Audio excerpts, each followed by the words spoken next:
Tonight, from FedEx Field in Landover, Maryland, it's Thursday Night Football on EA Sports.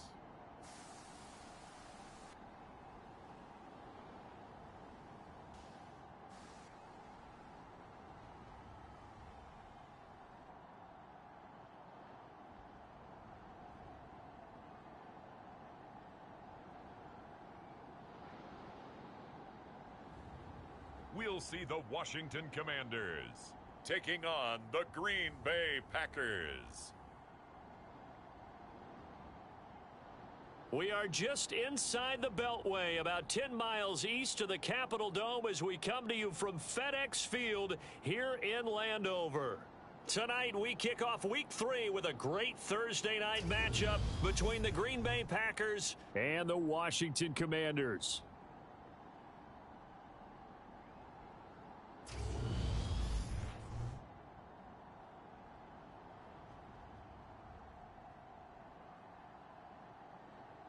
With Charles Davis, as always, I'm Brandon Gaudin. Charles, you talk about storylines in this one. I think it begins and ends with our two quarterbacks, certainly two of the best in the business. And nowadays, I don't think you can get by for a long period.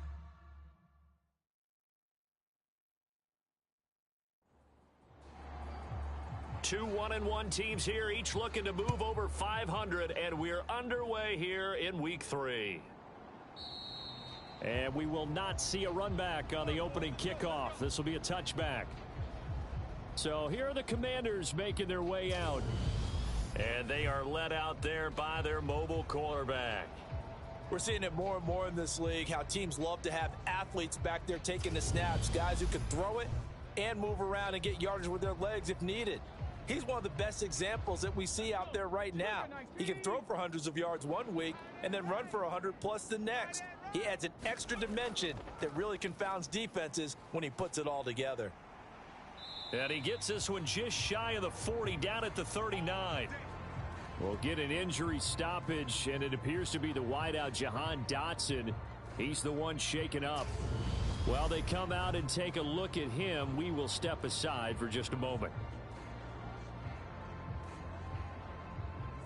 So from the 39 now, they'll come up on a 1st and 10. Here's Newman to throw. Over the middle, it's complete. This will be stopped about 2 yards shy of the marker. 8-yard gain, 2nd and 2. The numbers for him from a week ago: 5 catches and even 60 yards and a touchdown. And I'd certainly expect them to use him quite a bit because he runs excellent routes, has good hands, and knows how to get open. Now Newman on 2nd down. He completes this to Cole Turner. And they'll get this down to the 42-yard line. So into Packer territory now. Here's 1st and 10 at the 42-yard line. First carry of the game for Brian Robinson.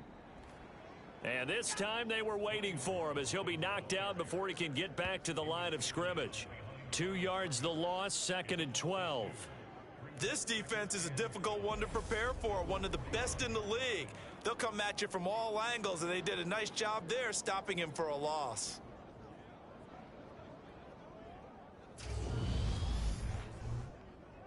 Now they contend with a 2nd and 12 after the loss. Newman looking to throw it. Looking left side, and it's complete. And this is going to result in another 1st down as the tackle's made at the Packers' 23. A gain there of 21 yards. Well, for teams that like to play man coverage, running corner routes can be tough on them because of the ability of getting into it. Sometimes you're squaring it off. Sometimes you're just rounding it. Sometimes there's a fake. Sometimes there's not. That makes it very, very difficult for a DB to stay with it.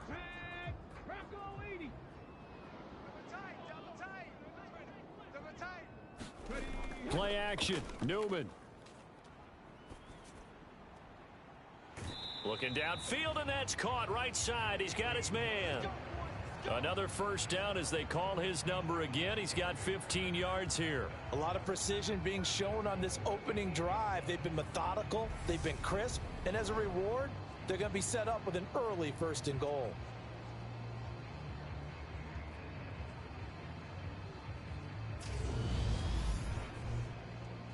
A terrific opening drive has them knocking on the door. 1st and goal. Newman.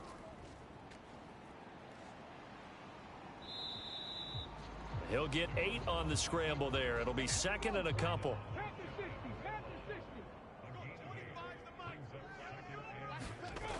Now it's Newman. He's got it. Touchdown, Commanders.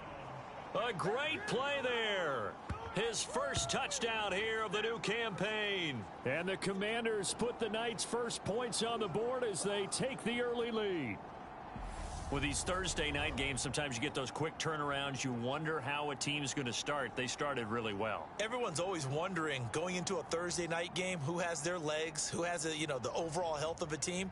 But mentally, if you get that early edge, the other team might think to itself, it's been a short week. We're not really ready to go. You might run them into the ground that way. That's why getting that early score means a lot. Extra point right down the middle. And that makes the score 7-0. So that one, an 8-play drive. It spans 75 yards. And it was polished off by a Washington touchdown. The kickoff unit is out on the field, and they will send this one away. From the 6. And able to get this out to the 25.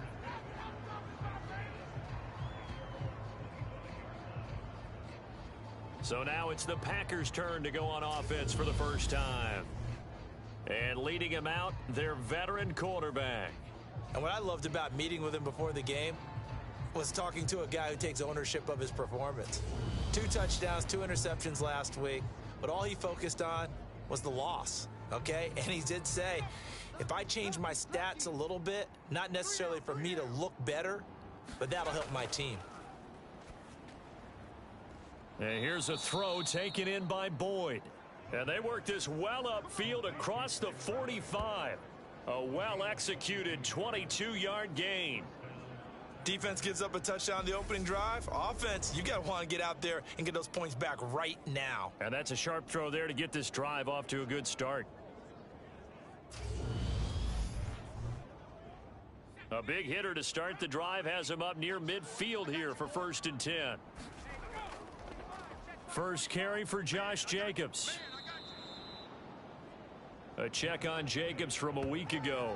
13 carries, 59 yards. And now that he's playing a Thursday night game, short week, he spent a lot of time in the trainer's room in the cold tub trying to get his legs back for this game. So not quite a first down just yet as they come up on 2nd and less than a yard. On play action, they'll throw. A quick throw knocked away. It's incomplete. Could be 4-down territory even if they don't get this, but they need just a few inches here on 3rd. Trying to run for it with Jacobs.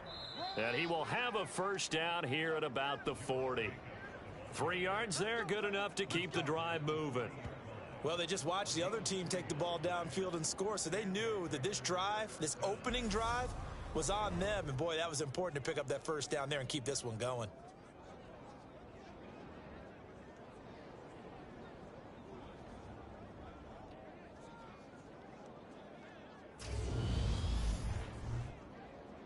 Counting down toward the midway point in quarter 1. On first down, he'll drop to throw. He has it complete to Christian Watson. And he's going to get this down near the 25. Pretty solid opening drive here, Charles. They've worked in the run game, the pass game, just steadily getting yards, and now they've got it inside the red zone here with an opportunity. And the only thing they don't have so far is points. But the way that they're moving the ball now, that shouldn't take much longer. And they've established a great balance so far. Running, passing, doing what they want on offense. Back to throw now on first down. And he's going to be taken down here. A sack back at the 32. He'll wind up losing 8 on the sack there, and it's 2nd down. One thing that I liked about this guy during the draft process was his motor. Of course, I loved his skills, but he plays hard on every down. And that motor on full display there as he gets his first NFL sack.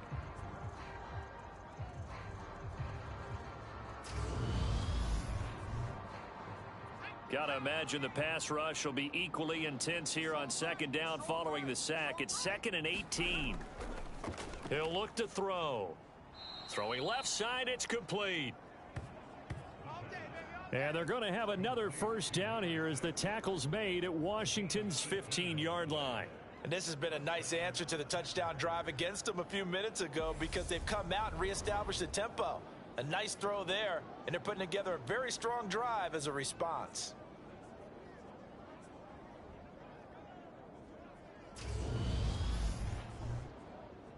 Line of scrimmage, the 15. It's 1st and 10. Let's go, baby.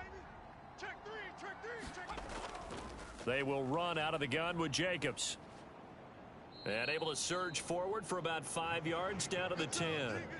Ball sits on the 10, 2nd and 5. Right. He's tight right here. He's tight on the right. Hey. You got four down. Check 24. And a short pickup there down to about the 9. The Commanders bringing out the nickel package on 3rd down. Not today. 45. Back to throw.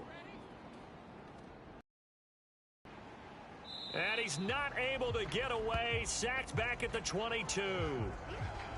The defense rising to the challenge and setting him back on the sack.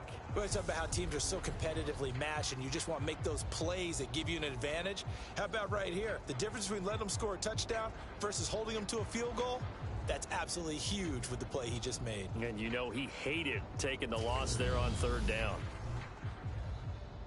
So here's Greg Zuerlein now as he'll try for the field goal. It's a 39-yard attempt, right hash. Zuerlein's kick is up and through.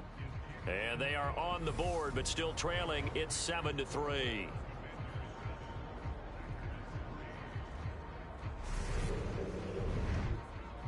So both teams come away with points on their opening drives. Now they still trail. They answered the touchdown with a field goal, but at least able to break that goose egg here early.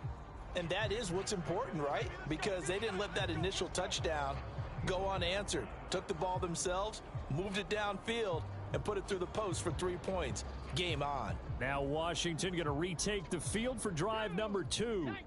They come off a victory over the weekend, but now the quick turnaround here for this Thursday night game. How does that affect how teams like this approach these short term? That's into a crowd and intercepted.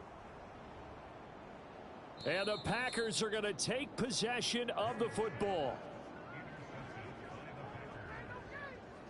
So this is something we didn't see at all from this offense in the victory last week. That's a turnover. They didn't have any, but giving the ball away here in the opening quarter. I love the surprise in your voice because it's exactly what you stated. Didn't see it last week, but it's a key to their win. And it'll be a key to this game as well, protecting the football. Didn't get it done there. The Packers offense here coming back out for their second drive. And they'll take over here following the interception with good field position and a chance to take the lead with a touchdown. They go over the middle, and it's complete to start the drive. And he's brought down here just outside of the 20. 45. Mike, 45. Yeah. You don't want none. 2nd and 4.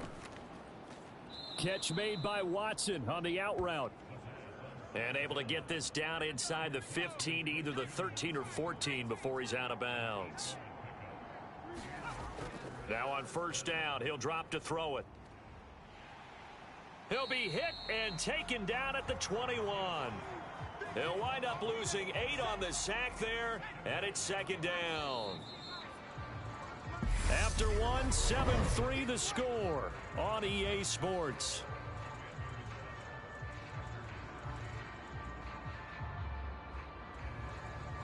Sacks, a growing theme in this first half. This is 2nd and long.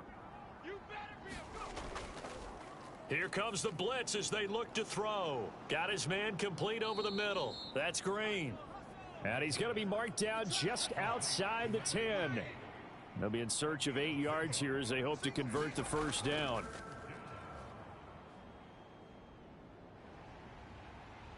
hit and taken down at the 21. He could not get away that time, and it'll be a loss of 11 on third down. So that now 4 first-half sacks. This pass rush has been unrelenting. And partner, you hear that sound of paper being ripped to shreds? That's the game plan that they've had so far, because they've got to say to themselves right now, we have to do something differently.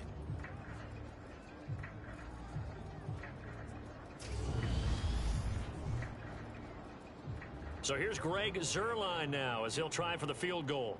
He hit his first, this one from 38. Zuerlein's kick is up and through. And they'll get it back within a point at 7-6.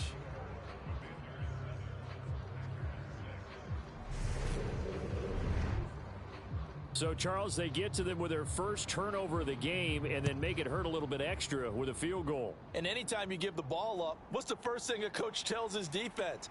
Don't let them score off of this. You've got to put out the fire. In fact, in 2021, that's what one NFL coach termed his defense, the firemen. Go out there, guys, and don't let them put some points on the board. So here is Washington now to take over. They were winners last week, defeating the New York Giants. They lead this one as well right now as they come up 1st and 10. They'll start this drive out on the ground. And he's upended at the 33 following a good pickup of 8. Here's a 2nd and 2 now from the 33. They'll keep it on the ground. Rolling. 7 yards there and a first down.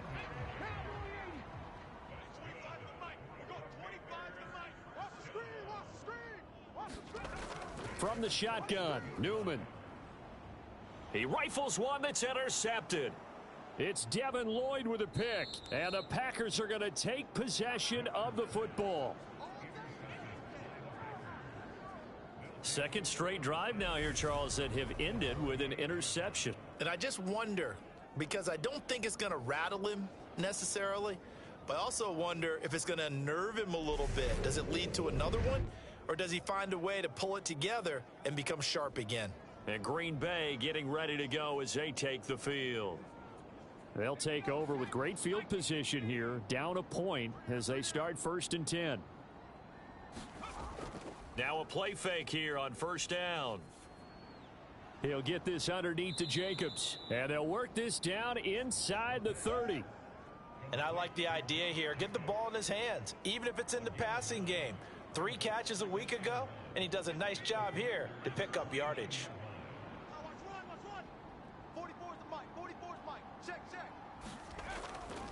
On 2nd down, Jacobs. And he'll be brought down at the 27-yard line.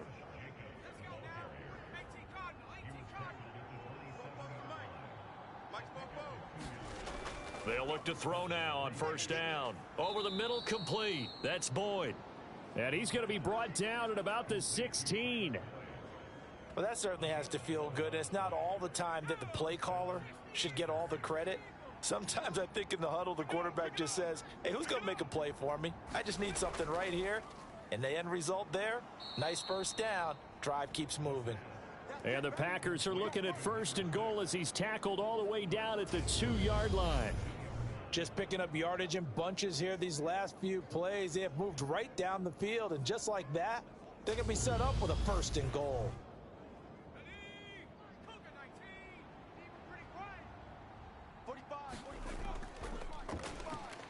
And this will result in him losing yardage back to the 3. That's going to go as a loss of a yard, and it'll be 2nd down. That's a really alert defense there because they saw the heavy look come in from the offense, countered it with extra linebackers who brought a little bit of speed and heft, and able to really make a big-time play for their defense.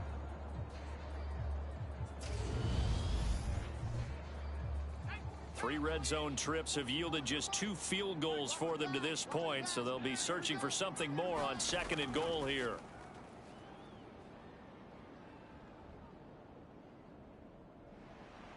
And he held on to it too long. A coverage sack. Down he goes. A very costly sack there on 3rd and goal. Pushes him back big time. And now you'd figure the field goal team coming on 4th. Well, Charles, this has been something to watch so far. This is where you really feel for a quarterback. He's been running for his life in this first half. Brandon, that's 5 sacks already, so you know he's got to be saying, can we get some more guys in here to block, please? Because if we don't, we're going to need another quarterback. Here we go, here we go. Alert flare, alert flare, flare. Now on 3rd and long, they'll look to throw. Looking left side, and he's got a man. That's Boyd. And he is out of bounds, getting it down to the 10. They wind up with 6 on the hook up there, but it's not enough. 4th and goal.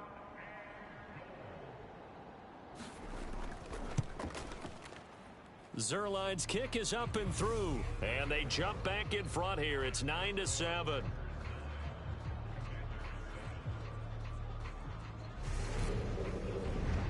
So the defense able to force the interception, and the offense working their way into field goal range and able to get 3 out of it. Yeah, and give them credit for that. They took the ball, maneuvered it downfield, and while they couldn't get exactly what they wanted, which was a touchdown, they did get 3 points out of it, so they paid off what the defense gave them. Both sides will be thrilled with that. A look at Washington as they come onto the field. They are looking to make a bit of a 180. They are sputtering right now. And frankly, I think it's time to call your playmakers together and say, all right, guys, we're going to lean on you through this patch. We need you to get us back on track and get us going in the right direction. So you're calling plays geared to them. Not necessarily what you look at your plays, oh, this hurts the defense. I want the ball in the hands of X, Y, and Z and see if we can move forward. So don't get too cute. Go to the playmakers. And that is incomplete. A lot of force bearing down on him there. He could not hang on. It's 3rd down. And I think they'd be well served to take that type of a physical approach against him the rest of the game. He's had his way so far, but on that last one, that worked quite well for the defense. After the incompletion, here now, 3rd and 2.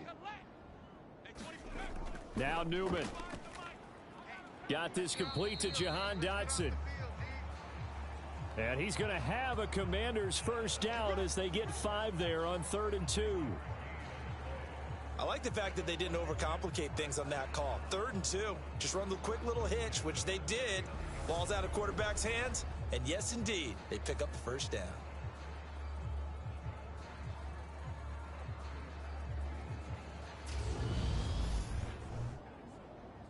So from the 39 now, they'll come up on a 1st and 10. 6 guys, check 6. On 1st and 10, it's Robinson. And this play will be blown up. He'll lose yardage back at the 38. Officially, it's a 1-yard loss. That's going to bring up 2nd and 11. 2 minutes remaining in this first half of football. Coming up at halftime, I'll go from one personality, that's you, Charles Davis, to another one in Orlando, the coach. He'll have stats and scores from around the NFL. You and Jonathan Coachman, both larger than life. No doubt about it. But you're stuck with me in this booth, yes, and he's miles away and smiling. And happy. First down now, but the clock continues to move. On the move past the 40. And he'll go down, but not before getting this inside the 30. Able to find a lot of empty space there, picking up the first down at a 21-yard gain. They asked him to take charge and get them to a spot where they could at least attempt to kick before the half, and he does just that. Didn't trust what he saw downfield, so he took it upon himself to get them into field goal range using his legs. That's coming through with a play they needed in a big spot. On first down, Newman. Quick hitter here, it's complete. And he's brought down inside the 20 at the 18-yard line. And Washington now going to use the first of their 3 timeouts, as they'll stop it with exactly a minute to go before halftime. On second down, here's Newman. And he can't find a receiver, and he's brought down. Now another timeout called for by the offense as they get the stoppage with a little over 50 seconds to go in the first half. Now it's Newman. To the end zone, but it's incomplete. So on fourth down, Ron Rivera sends out the field goal unit. Right hash, 37-yard attempt. And this one is right through. And they take the lead here by a point, 10-9.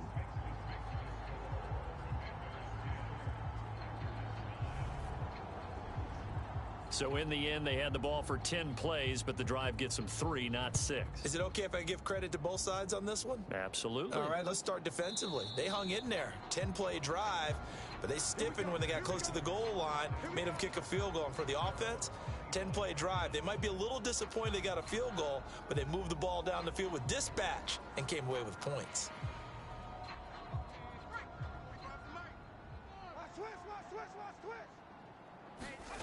They'll try and start this drive in the air. Green's got it over the middle. The Packers going to use one of their timeouts as they'll stop it with just over 40 seconds to go in the first half. 2nd and 2. He goes right back to Green. He's got it complete. And he lost the football. And it's Washington that scoops it up. And some room to maneuver. Loose inside the 30. And he gets it back into the end zone. It's a fumble recovery leading to a Washington touchdown. Huge play by the defense, not only to force the fumble, obviously, but to return it for a touchdown. And I know it's no fun for anyone who plays offense, but isn't it fun to see how a defense rallies when there's a fumble return and everyone tries to find someone to block and bring it all the way home? I always like their celebrations because they don't get there that often. No, they're not choreographed. And now before the ball changes hands, they're going to take a look at this just to make sure that they have it right. Now the question, was the knee in fact down before this ball comes loose? And is the video convincing enough to overturn it? A lot of factors here. Remember, you also need clear possession of the football afterwards. This is a tough one to overturn.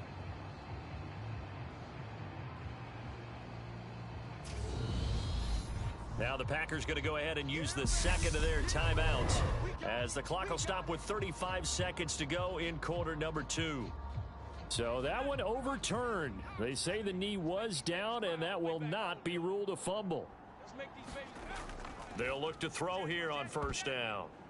And this is incomplete. Very lucky to get that one back. That nearly picked. It's 2nd down now. They'll look to throw again. He finds his man, complete. It's Jacobs. First down now, but that clock rolling. Now the offense will burn their 3rd and final timeout. And with halftime on the horizon, they'll be out of timeouts from here forward. Back to throw again. Looking middle, and that's complete. And he's going to be marked down just inside the 35. So we've reached halftime here in our nation's capital with the Commanders on top. As we'll get you down the coast to Orlando for Jonathan Coachman at our EA Sports Halftime Report. Coach. All right, Brandon, thanks very much. And welcome in, everyone, to our Tiburon Studios here in Orlando. We'll take a minute and look ahead at what's to come this weekend in week number 3. In the early window, lots of good matchups to choose from. We'll highlight the game in Detroit. A big one for the Lions as they get set to take on the visiting New York Giants.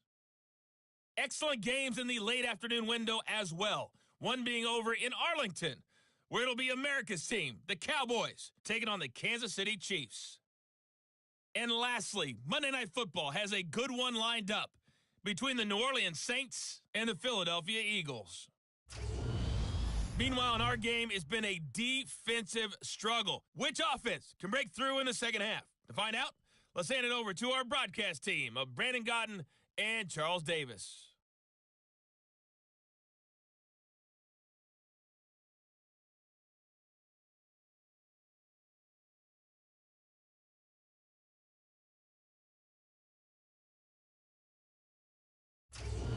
Okay, Coach. Yeah, adjustments likely going to play a big role in this third quarter in what's been a tight part.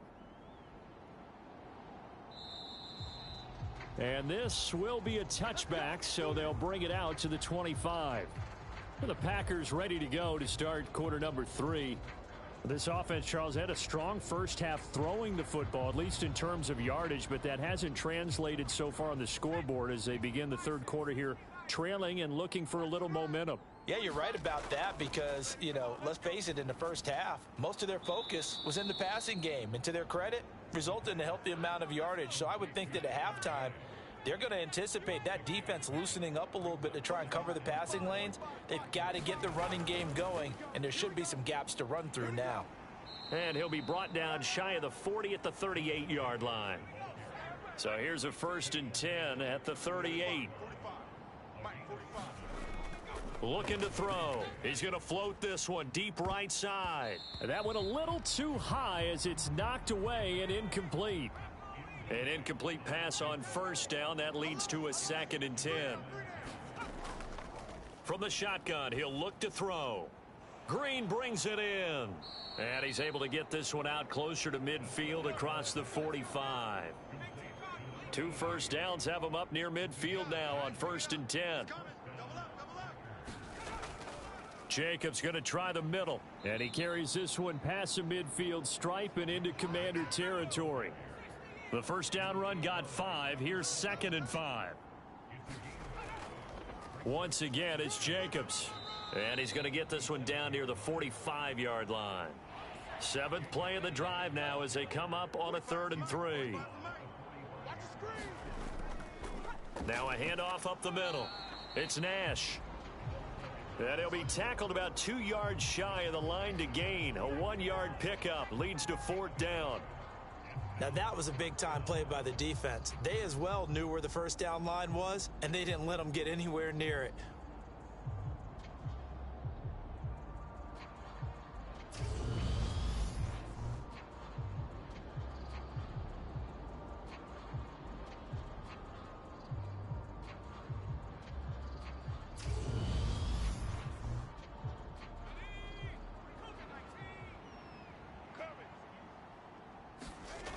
He'll drop to throw. Firing quickly here, and that's complete. And he is going to have a Packers 1st down as they manage to convert, and that'll keep the drive alive. Running straight ahead is Jacobs. Nothing doing. Barely able to muster a yard to hit the 35. Here's 2nd and 9, just a yard on that last run. They're going to look to throw. Quick slant to Watson. And they're going to have another 1st down here as the tackle's made at Washington's 25-yard line. Jet sweep. Boyd with it. 2 yards on the pickup there. It'll be 2nd and 8. Inside 4 minutes to go. 3rd quarter. Here's 2nd and 8. And this throw incomplete. Now the defender all over him that time, but it's going to lead to 3rd down. On 3rd down, he'll drop to throw. Throwing for his running back, and he's got him complete. And he'll be stopped short of the 1st down right around the 18-yard line. And that's good for a gain of 6, and that's going to make it 4th down. How about that strategy there, Brandon? 3rd down, they just said, we've got faith in our tacklers. We'll give you the short stuff, and just decided to protect the sticks. So every time I hear fans telling me tackling's not a part of the game anymore, plays like that, I can clip and save and show them you have to tackle well if you want to be a good defense. It's our time. It's our time. 44's the right. They'll look to throw. And it's incomplete. They cannot convert, and they turn it over. The Packers unable to pick up the 1st. And the Commanders come through with a 4th down stand. And you wonder, Charles, could that decision come back to haunt them later? And it really could, because in this situation, you kick the field goal in a tight game like this, that's a good play. Yeah. But maybe what he's saying to himself is, I'm just not a big proponent of the old idea that any possession that ends in a kick I'm happy with. He wanted to be really aggressive. A little twist here in the 3rd quarter. And he is out of bounds right around the 34.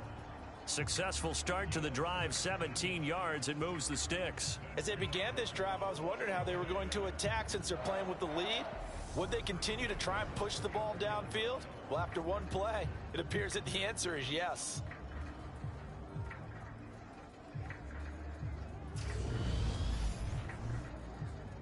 From the 34 now, here's 1st and 10.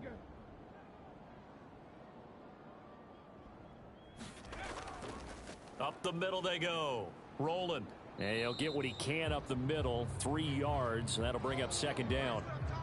The last run got 3. Now here's 2nd and 7. Let's get that ball, D. Let's get that ball right here. Show it up. Here's Newman. Looking for Dotson, and he's got him. And he'll be taken down at about the 22-yard line. They came out with an aggressive mindset to start the third quarter, and I wouldn't be surprised to see them take more of these type of deep shots as this game moves along. They connected there. They expect to connect on more before this one's over.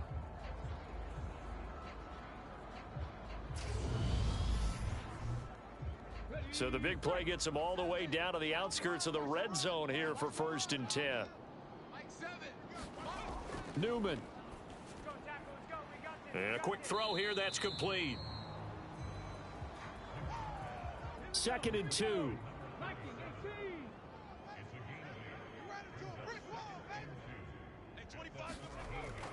Looking to throw. Newman. This will be caught just inside the 10. And the Commanders are going to be looking at 1st and goal as they move this down to the 4-yard line.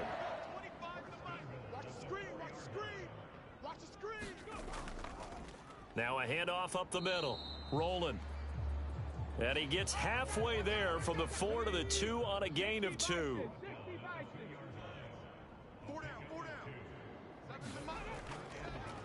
On 2nd down now. Rolling. And this time he is in. Yes. A great effort there. His 2nd rushing touchdown on the year. And the Commanders will add on to their lead here in the final minute of the 3rd.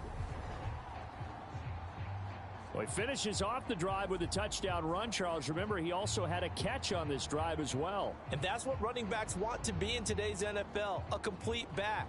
3 downs, stay on the field, run it, and catch it. And he gets it done.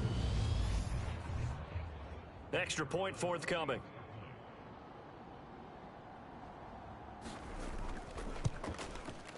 And with that, the lead is up to 8.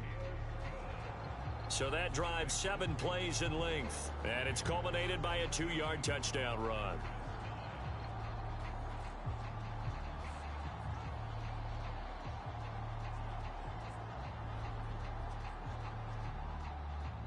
Kick team out there for the Commanders as they send this one away. From a couple yards deep, he'll bring it out of the end zone. And ultimately, he stopped right where he would have been if he had simply gone down to a knee at the 25. The Green Bay offense ready to take over. They've got some stuff to build on from that last drive because they moved the football, CD, and then they tried to go for it on 4th down, didn't convert, probably left a bitter taste in their mouths. I would say so, and I think that they go out in this series determined for that not to happen again. In fact, they don't even want to get to a 4th down opportunity. They just want to make sure they get it done within the parameters that they've set for themselves. Run their offense, get it into the end zone. Yeah, I think a little bit of determination and a dash of anger. 15 yards is the pickup there, and the drive starting very nicely. 1st down. Well, this is where reading defenses and practice time comes into play. You've got to know what you're running versus zone versus man and how to run the proper route, and they just executed that one pretty well.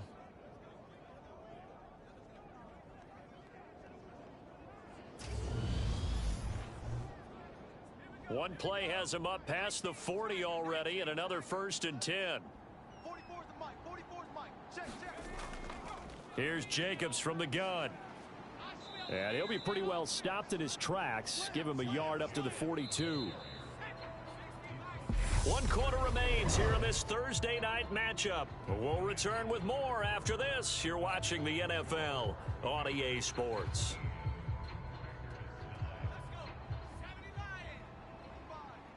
They're not ready for this, man. They're not ready for this. They still playing. 2nd and 9 now. He'll complete this one to Watson. And they'll get this down to around the 47-yard line. And that's a much-needed 1st down right there. Look, they're down by 8. So logic says they don't have to get a touchdown out of this drive. But the way things are going, I don't know if I'd put it in the hands of my defense here. You might not get the ball back at all. So if a 4th down situation comes up, I'm thinking hard about going for it right here and right now. They'll set up a throw. This is caught. It's Boyd. And he'll be hauled down at about the 30-yard line. But one of the ways that quarterbacks keep all the receivers alive in a play, never lock in on any one guy. Make sure you keep your eyes moving, scan the field. And here he finds the open guy for a nice pickup.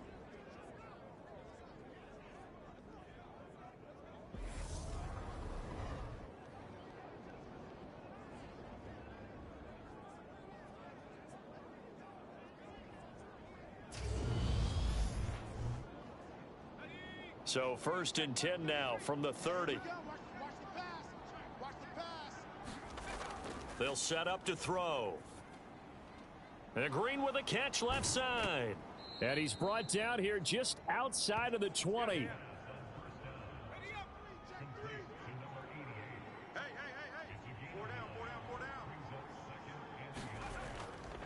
Here's a handoff to Jacobs. And he is going to be stopped cold behind the line of scrimmage. He winds up giving a yard back there, and now it's 3rd and 2. There's no question that coming into this game, this defense was pretty vocal about its desire to take this running back out of his game. And all that pregame wolfing has turned into results.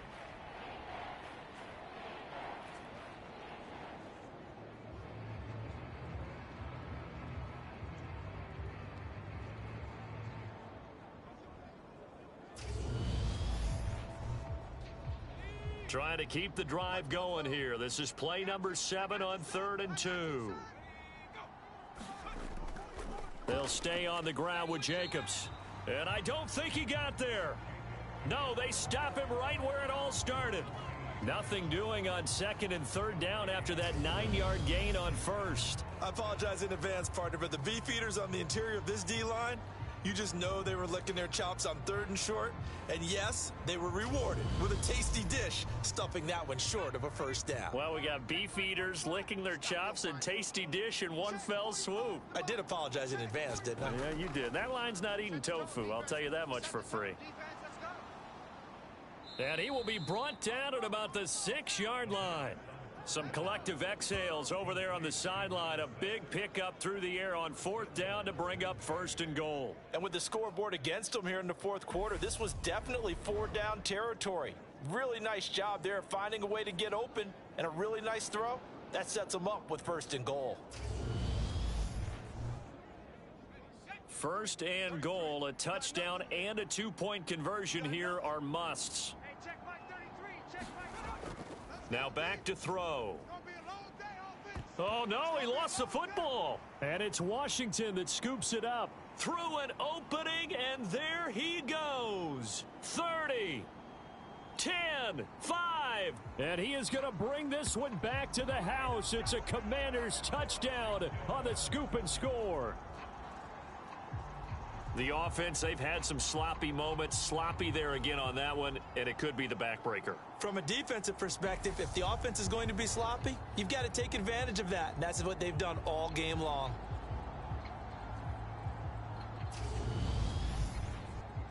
The call is to go for 1 and kick the extra point.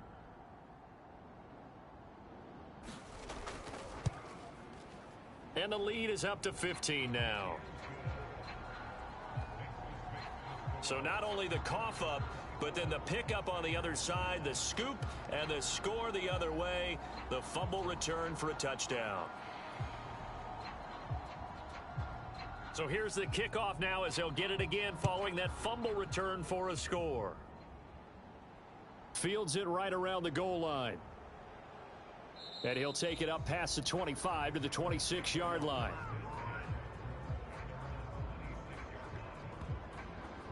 The Packer offense now ready to get back onto the field. And that last possession, really a gut punch. You seemingly had it working. You were in the midst of a very strong drive. Then suddenly the fumble, and you're watching the back of a defender's jersey as he brings it all the way in the other direction. There's not much more I can add to that. I thought you summarized it perfectly, partner. You just got to regroup and start putting another drive together. That's all you can do. And that's good for a pickup of 10 yards. And they'll be left with a 2nd and about a foot. Back to throw here. Throwing middle, and it's complete. And getting this just shy of midfield, they'll spot it at the 49. They'll look back to throw here. That's taken in by Watson. And this will be stopped at the 44. That one good for 7 yards. Under 4 to go now as the clock runs and they come up on second down. Now a man open down the middle of the field. And he goes down, but not before getting this inside the 25. Back-to-back receptions for him, and it's another first down. Good yardage on the completion there, and when they look at the scoreboard, they do understand a field goal is not going to do them any good. My guess, they're going to press the ball downfield as far as possible, try and throw it into the end zone and get a score because they know they've got to get that done and get the ball back as quickly as possible.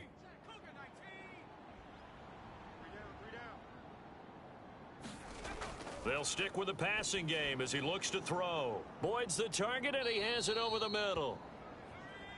And he's going to be marked down just outside the 10.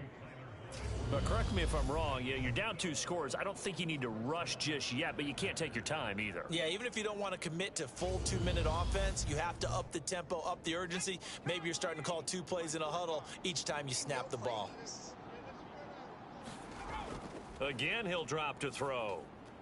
He's got his tight end complete. It's Green. That'll give him 8 that time, and it'll be second and a couple. They'll drop to throw, and it's a Packers touchdown. A great play there. His second touchdown on the season. And the Packers get a bit closer. So this is now a 9-point difference. You figure the book here says kick the extra point, make it a 1-score game. Now, you and I have seen coaches get overly aggressive in this spot, but I agree with you. Kick it here and get back within a score. And now in a 9-point game, they'll still just need to go for 1 here. As this gets them back within a touchdown and a 2-point conversion. So that winds up a 7-play drive all told. And the result, a Green Bay score.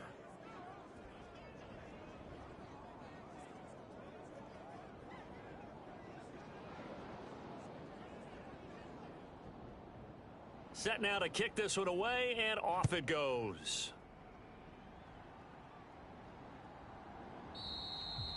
The return man down to a knee, and this will come out to the 25-yard line. Out comes Washington's offense as they get set to take over here. After the touchdown we just saw, we have a brand new ball game. And now look at the situation. You got plenty of time on the clock. Defensively, they have 3 timeouts. So do you run the football here or do you throw it? I think you have that full conversation with your offensive unit, and you tell them, here's the situation. They've got all of their timeouts, so we are not going to play this conservatively.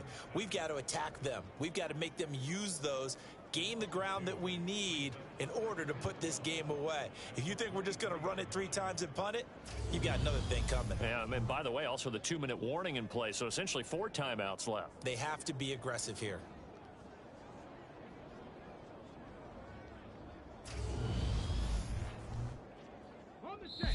Fourth quarter, down to the final 2 minutes, and we've got a 1-score game. So it's Commanders football as we get back to it. They've got a second down now as they search for a way to get this one to the finish line. And he finds some space past the 25 to the 27. And now we'll see a timeout used on defense as they stop it right out of the break with 1:57 to go in the ball game. Now, this is a big 3rd down, and you'd have to think we'd see a timeout right away if they can't stop him here. And this effort will not get it done. He stopped well short of the first down at the 29. Now the Packers going to go ahead and use the second of their timeouts. That'll leave them with just 1 remaining in this 4th quarter of play. And now the punter, Tress Way, as he sends this one away.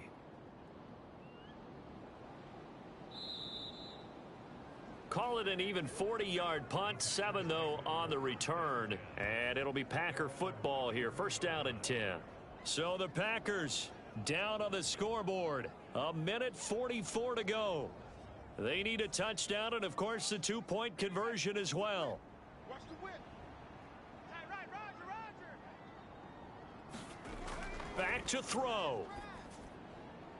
Quick hitter here. It's complete. And he slips up past the 45 before being tackled.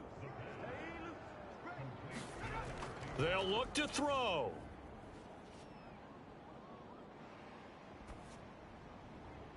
And that'll be taken in downfield by Green. He'll get it inside the 20. First down now, but that clock rolling. And that is incomplete. He couldn't hold on through the contact. Brings up second down.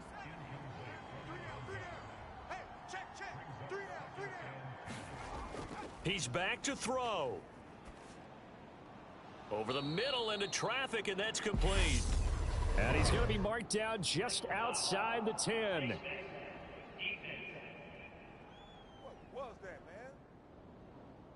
Charles, they're trying to protect this lead late. Those are the types of mistakes they could afford to go without. About the last thing you want to give them is help in completing a comeback, which is exactly what that penalty does. So now after the face mask penalty, here's first and goal. Back to throw.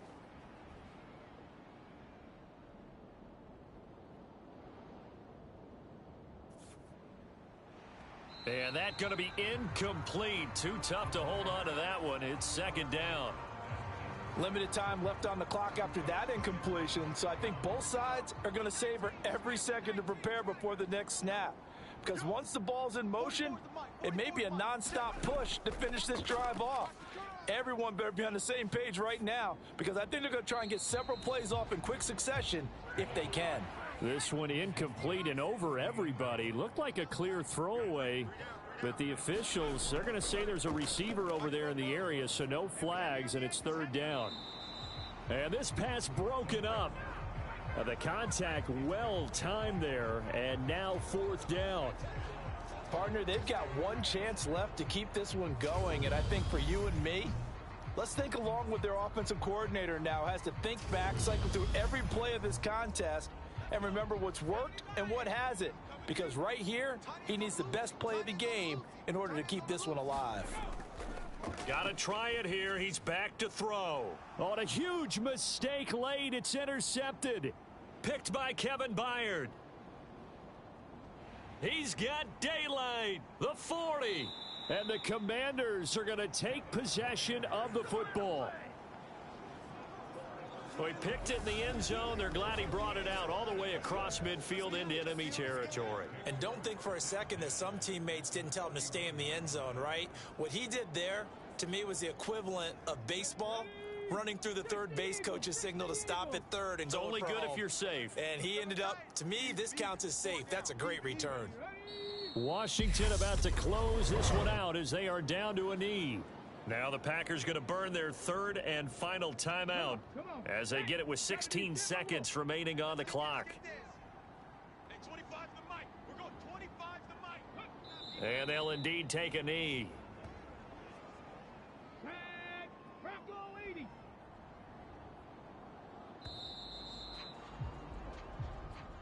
So a victory here for the Commanders. And this coaching staff, CD, I think you'd agree, pleased with this overall effort. Oh, I think they're more than pleased, right? They've got to look at each other like, wow, we just pulled this one off in a big way. Great job of motivating. Even better job of game planning. They were facing a top 10 defense, so they had to make sure that everything was buttoned down, and they had it ready to go, and their guys executed. Yeah, they were concerned not only about moving the ball through the air, but also on the ground, but both really started to come in sync. So for the Commanders, it's back-to-back victories now after the Week 1 defeat as they move to 2-1. And now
today.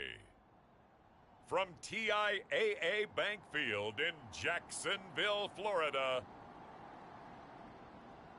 it's Week 3 of the NFL on EA Sports.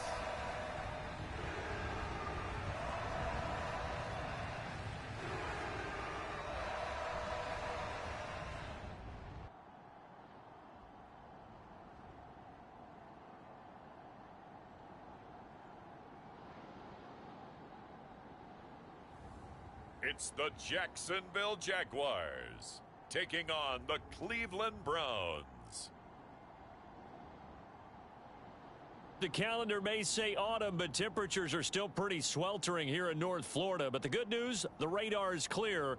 Still, hydration will be key today at TIAA Bank Field in Jacksonville. Today, it's Week 3, and we've got a good one in store between the Cleveland Browns and the Jacksonville Jaguars.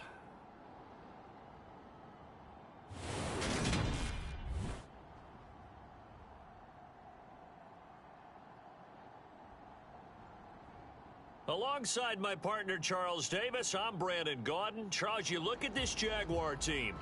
It's been a great start to the season, back-to-back win.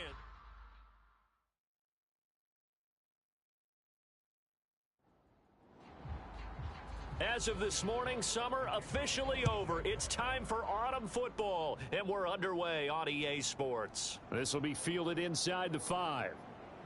And he's up across the 25 and down at the 28.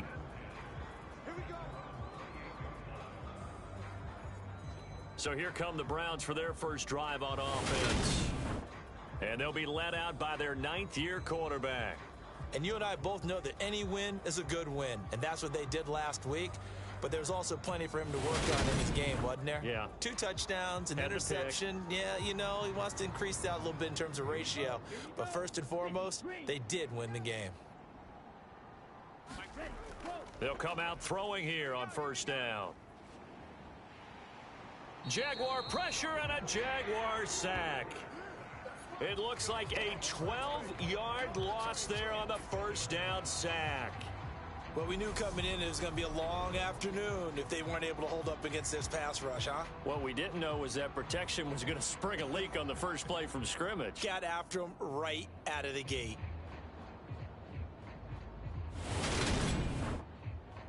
So much for coming out throwing as it leads to an early second down and long. He'll look to throw. And that nearly an interception here on this opening drive, but he gets a reprieve. It's third down. And this drive is almost over before it began thanks to a great defensive effort. Sack on first down, followed by an incompletion, one more good rep, and they get off the field. And I don't think this is the script they had in mind for their opening drive. This is third and long. Back to throw. It's just me and you. It's just me and you. Now the pressure comes and he goes down. Just inside the 10, back at the 9. And the defense coming through on third down. A loss of 7 to bring up fourth. What a great job getting pressure here on the first drive. 3 plays and already 2 sacks. And that pressure has been intense right from the beginning. And I'm telling you, if they don't make an adjustment in play calling and protection, it'll go from intense to relentless. The Browns send out their punter now, as his first punt will come from inside his own end zone. That'll be a 41-yard punt, just 1 yard on the return. And the Jaguars go on offense, first down and 10. So out comes this offense to take over for the first time. And a look here now at their 4th-year quarterback. Before the game, when I said hello to him, I tried to give him a little dap, but he wouldn't give me any, and I thought he was snubbing me. Then I realized he's keeping all that flame to himself. How about the week he had last week? AFC Offensive Player of the Week. Mike, 55. They'll come out throwing here to start the drive. Over the middle, it's complete. And he'll be brought down just shy of the 40.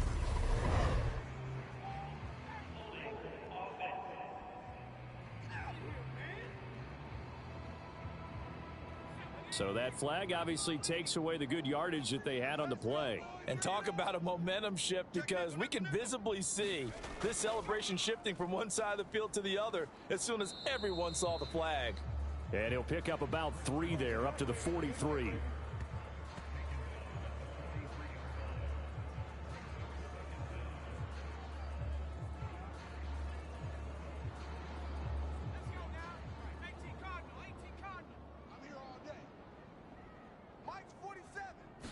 Second and 15.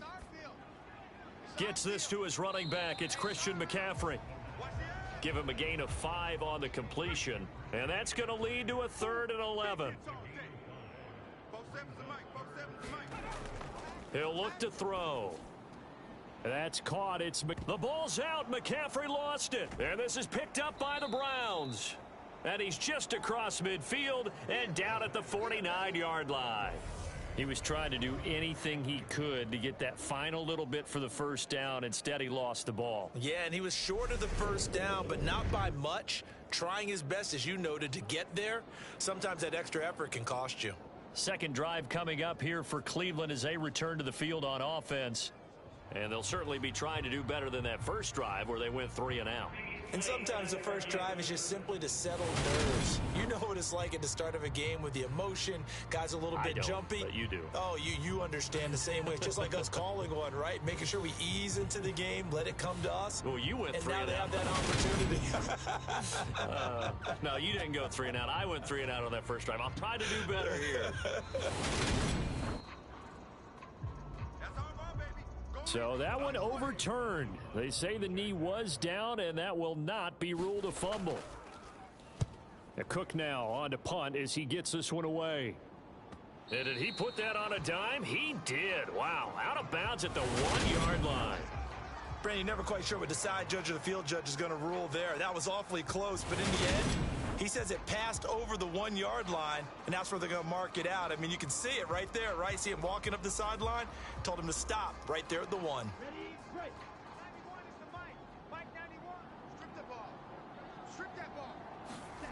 Back to throw now in his own end zone. Able to hit his target, Lamb. And he's taken down, but able to get this up to the 20-yard line. A quick first down pickup. Good start after going 3 and out on their opening drive. And they were backed up to start the drive, but not anymore. Now, that's the play call that the offensive coordinator had in his head. You saw the end result. He wanted to go ahead and push the ball downfield, and that's what they did. And they wound up with good yardage there to get things rolling. So the previous play, a big help, as now they'll have it 1st and 10 up at the 20. And he will lose yardage on the play. Back at his own 19-yard line. They'll lose a yard there, and it's 2nd and 11. When a draw works, it can be a thing of beauty. But when it doesn't, oh, it can be ugly. And in this case, loss of yardage ugly.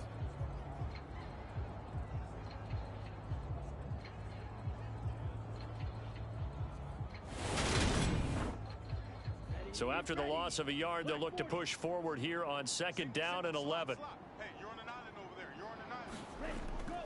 Out of the gun, they'll look to throw. And the open receiver, it's Robert Woods. Let's go. Let's do this. And he's got it past the 30 before he's hit and dropped. Now on 1st down, he'll drop to throw it. Now they go screen. It's complete. And he's going to be out of bounds, but not before he takes it inside the 40. That one nearly 30 yards, 29 officially. And when you're throwing the ball downfield really well like they have been on this drive, it's really a nice time to work one of the screen plays in. One of my favorite play callers in the game has always told me he starts every game with 10 to 12 screens, because if he starts feeling the pressure from the defense, he uses their aggressiveness against them. So in Jacksonville territory now, here's a 1st and 10 at the 39-yard line. And they'll run it. This is James Robinson on a nice burst there as he'll take this inside the 30 to the 28-yard line. 11 more yards that go around, a first down as well. A much different second drive here, Charles. They go 3 and out the first time. This time they've been able to sustain something downfield. And that's what often happens. You get the game started. You know, you have to get your footing underneath you. You have to get used to the flow of the game, the speed of the game. And sometimes that first drive is more of a probing drive. It appears they found something here in the second one. Check 41. He's tired of me. He's tired of us. Ready. Back to Robinson now on first down. And he'll get this one down to about the 27. The run only got a yard. Here's 2nd and 9.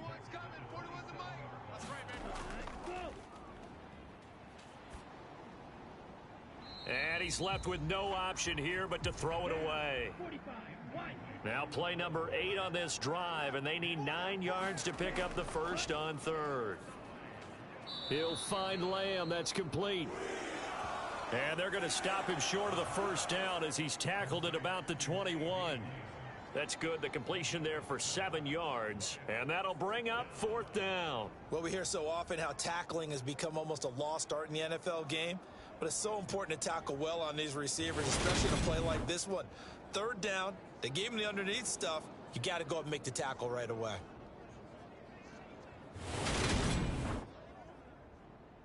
Ryan Santoso on now to try the field goal. This will be, let's see, 38 yards out. Up and good for Santoso. And the Browns are out to a 3-0 lead.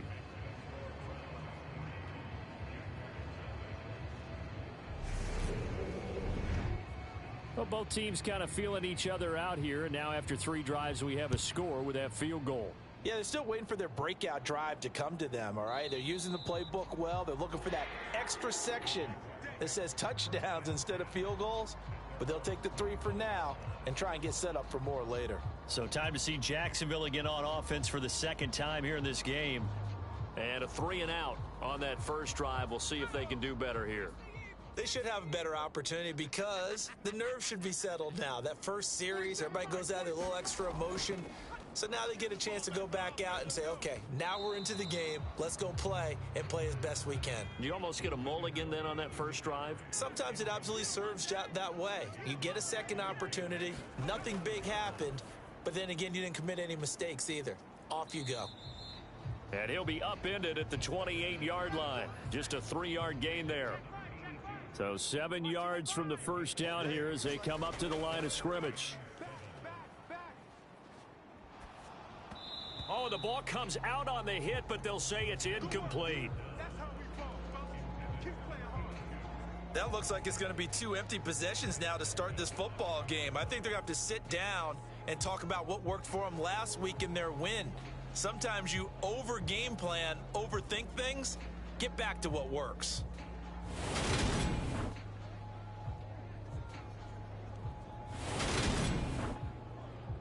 On 4th down, on is Logan Cook to punt.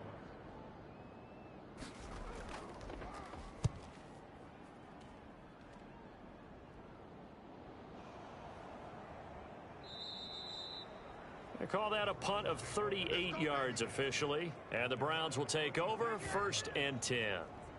Now this offense back out and set to go for their next drive. They've got a 3-0 lead and the football as they start 1st and 10. Let's go. 60 red. 60 red. Who that? 91 is the mic. I got you. They'll try and start this drive in the air. Caught by Woods. And the result here, a pickup of 8. Leaves them with 2 to go on 2nd down. Straight ahead, it's Robinson. Oh, he's got some breathing room. And he winds up getting this all the way down to the Jags' 16-yard line. 52 yards rushing for him as he's got the afternoon off to a great start. We've seen him break off a big run already in this game, and for a second, that one looked like it might be another. Yeah, I think that any defense would say, look, we can't let him get to the 2nd level because sometimes he'll break off the big run on his own, but oftentimes you get additional blocking at the 2nd level, which gets you deeper into the secondary. I got him. 41 Mike, right here. On 1st down, they'll go to the ground attack. And he couldn't quite get there. Tackled down at the 1. Another nice gain, 16 yards there and a first down again. Well, think of it like you would a typical boxing match. The person that's on his heels and absorbing blows is having a tough time. And that's what's happening to the defense right now because the offense is on his toes and punching. And there was another first down run right there. So 3 plays, already first and goal, and they are wasting little time. Watch 98. Watch 98. 98. They'll try to run this one in. And he's in. Touchdown, Browns. A great effort there. His first touchdown of the new season as his guys are able to extend their lead. So he had the nice run to get him down there, was stopped just short of the goal line, but they go right back to him, CD, and he delivers to finish the drive off. A little extra determination there, don't you think, partner? You notice he didn't tap on his helmet and say, get me out after the run down to the end zone. He said, I almost got in. I'm going to get in on my own. I'm staying in. And he carries it across the goal line. Extra point up and good from Santoso. And the lead grows to 10-0. A drive there of just 4 plays. And it ends with a 1-yard touchdown run.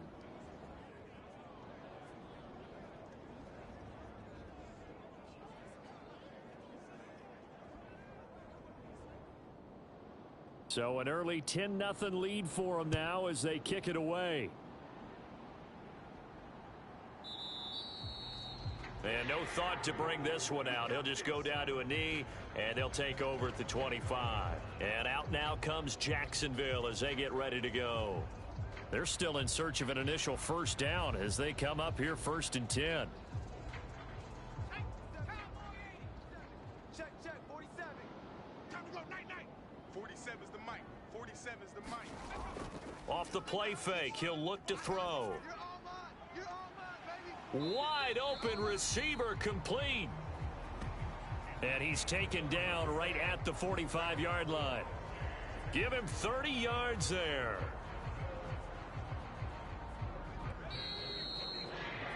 $10-0 the score after 1 on EA Sports.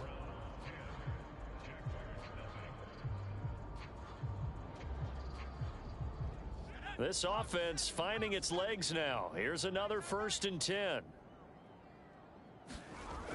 Looking to throw.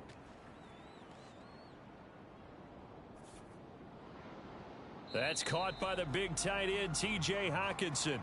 It's another first down as they bite off 23 more on that one. Not only have they completed a couple on this drive, but they peeled off some pretty good chunks of yardage, too. Absolutely. Great start. 2 nice plays in the pass game. Now can they continue to feed off that?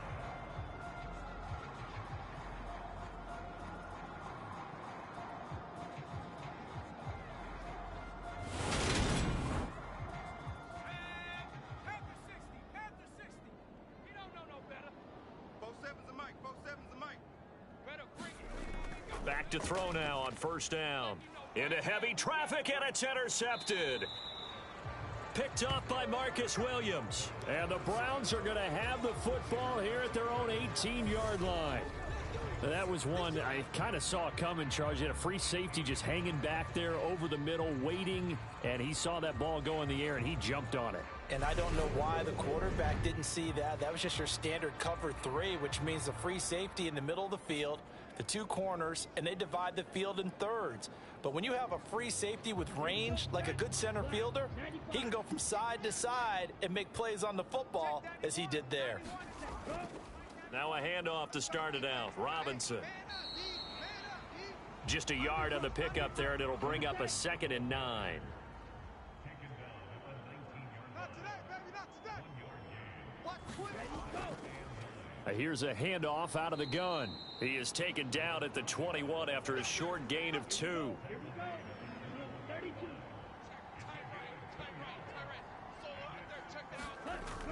From the shotgun, he'll look to throw.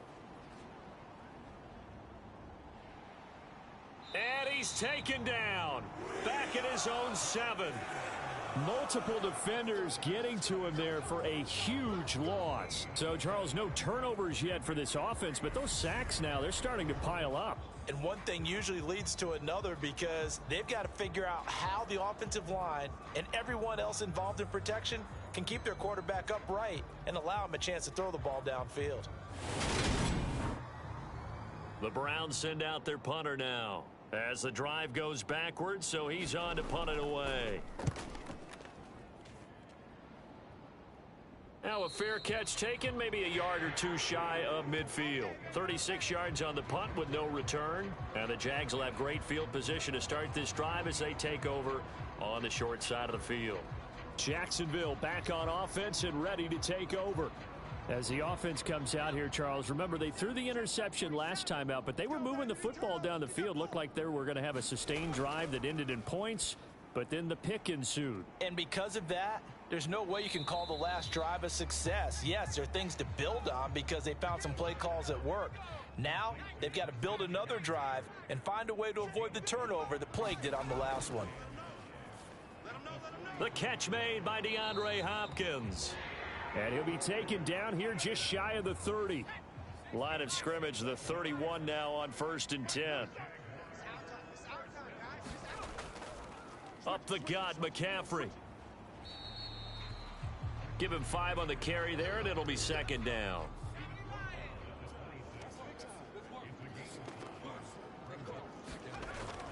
Now they'll throw here, out of the gun. Oh, that's into a sea of bodies, and it's intercepted. And the Browns are going to have the football here at their own 35-yard line. That's now his 2nd interception in as many weeks from his linebacker position. And think about all the different techniques he has to employ in a passing situation. Is he spot dropping because it's zone? Is he picking up man-to-man? Is he having to run with a running back or a tight end? In any event, great eyes, head on a swivel, and excellent hands. Yeah, versatility and showing those hands. For the Browns, good starting field position as they have it 1st and 10 at their 35-yard line. He'll drop to throw. He's got Njoku, his big tight end. 2nd down and 8.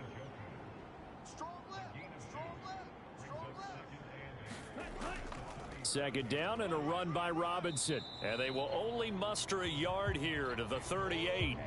And this offense on 3rd down today, 0 for 3 to this point. They could use a conversion. This is 3rd and 7. They're going to look to throw. Oh, into a sea of defenders and intercepted. And the Jaguars are going to take possession of the football. So this defense coming up with a takeaway, and maybe that's something that can bring a little life to that sideline. Well, I don't want to say that they've been sleepwalking through this first half because that's simply not true, but you're right. We haven't seen a lot of fire from these guys, really, on either side of the ball. So maybe that's the catalyst that they needed to get them back into this game. Ready? 47. Check, 47. You ain't got nothing. You ain't got nothing. On 1st down, this is McCaffrey. Slipped one tackle, but no more as he's knocked to the deck behind the line of scrimmage. Officially, it's a 1-yard loss. That's going to bring up 2nd and 11. I like the strategy. Extra tight ends, extra beef. They want to run the football, but that means they probably want to run it inside. If you get strung out on the perimeter, you're in peril. Yeah, we saw the result, negative yardage.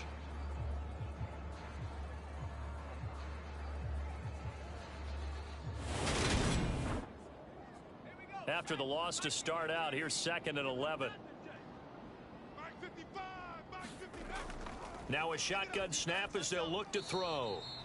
Looking middle, and that's complete. Well, they were handed great starting field position on this drive, but now they face a 3rd and 4. They'll look to throw. And that's going to be incomplete. The contact there enough to jar that ball free, and it brings up 4th down.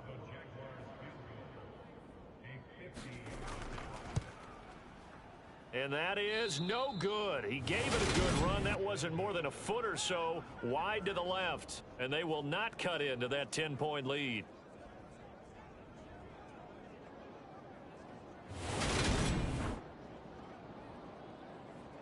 So here are the Browns to take over. They've got the lead right now in this ball game, and they're on the heels of that nice win last week over the Packers.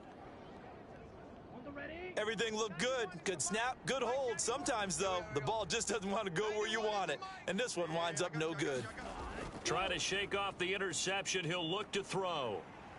And the Jags get to him as down he goes. It'll be a loss of 10. And it'll bring up second. And down he goes again. A bevy of sacks in less than a half. But this defense is still losing the game. They've got to fix something because there should be no excuse for losing with an effort like this on that side of the ball. They need to take advantage when their defense is generating this kind of pressure so early in the game. They come up on 2nd and long, and the pass protection just has not been there this afternoon. From the gun, he'll hand this off. And nothing doing here as this time the run maybe gets him back to the line of scrimmage, but that's it.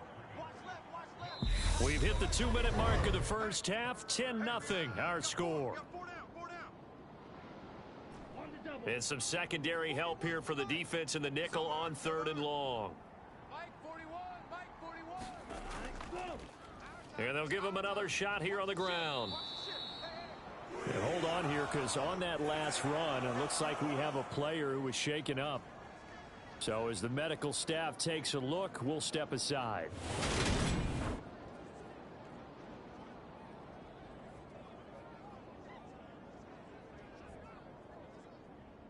The Browns send out their punter now as he's on to kick it away. He's been a busy man here in this first half as he gets it away.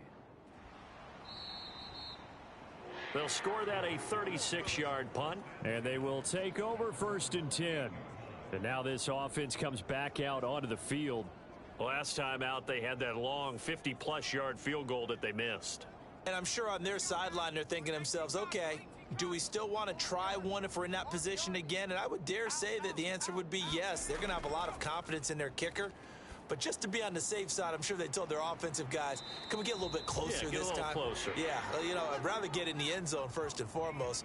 But if all else fails, less of a field goal attempt for him. Throwing right, and that's complete. And he has a big gain inside the 40 before being dropped. The end result, 21 yards.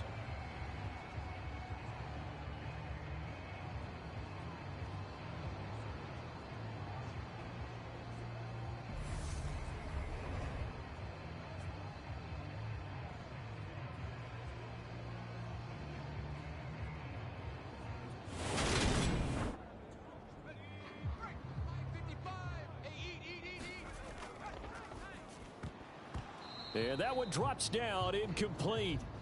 Good coverage there, forced the ball free, and it's 2nd down.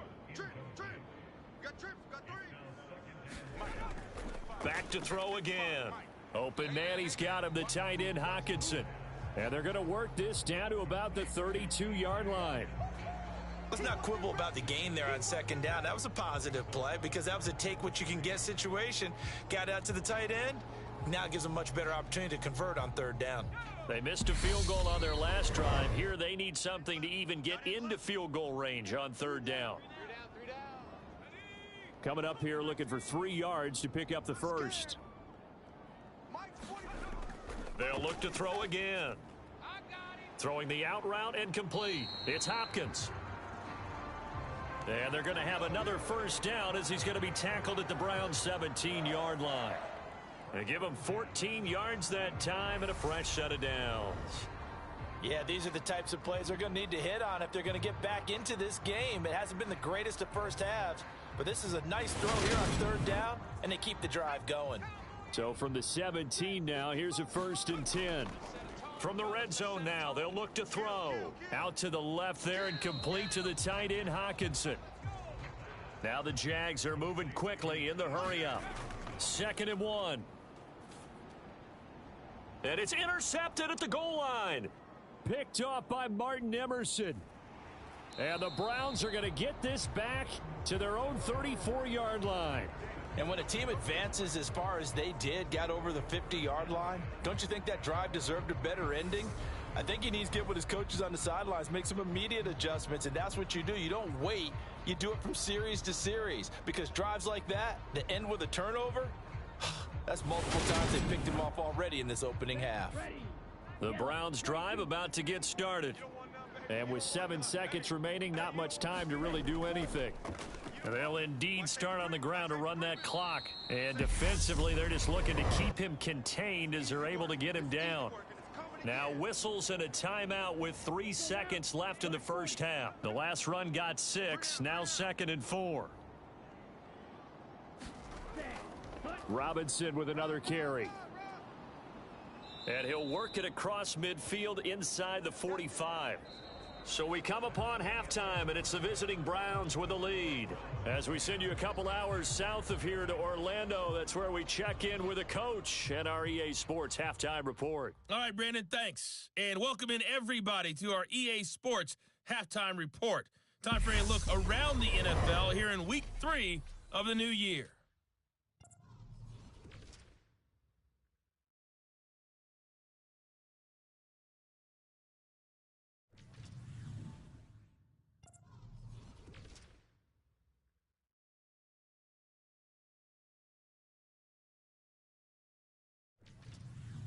Lastly, let's check on one final game for you. And you can see they are scoreless as they play the second quarter. Meanwhile, in our game, it's been a defensive struggle. Which offense can break through in the second half? To find out, let's hand it over to our broadcast team of Brandon Gotten and Charles Davis. Okay, Coach, thanks as always to you and the gang in Orlando as we welcome everyone back in for quarter number 3.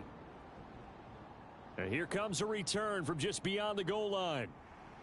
And they'll get him down right around the 25, actually the 26 officially, so a net gain of 1 there.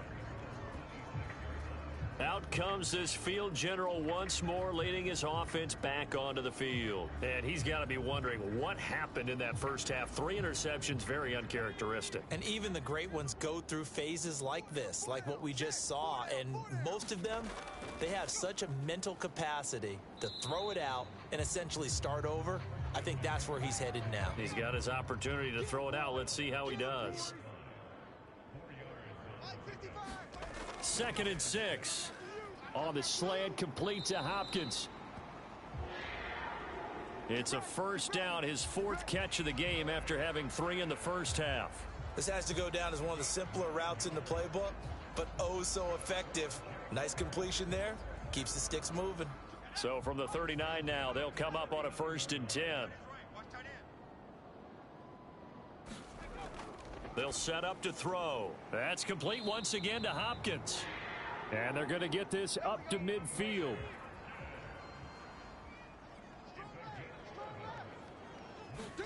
From the midfield stripe, they'll look to throw. And his pass is intercepted for the 4th time today. And the Browns are going to take possession here at their own 47-yard line. And that has to be a little bit discouraging because after all their halftime talk, adjustments, and points of emphasis, their first drive ends with an interception. Absolutely aggravating if you're a head coach because you spent all that time, gone through every situation possible, and it still ends in a turnover. Good starting field position for them here as they come up 1st and 10 on their side of midfield at the 47. They'll set up a throw. This is the tight end, Njoku. And he'll be brought down on the other side of midfield at the 43.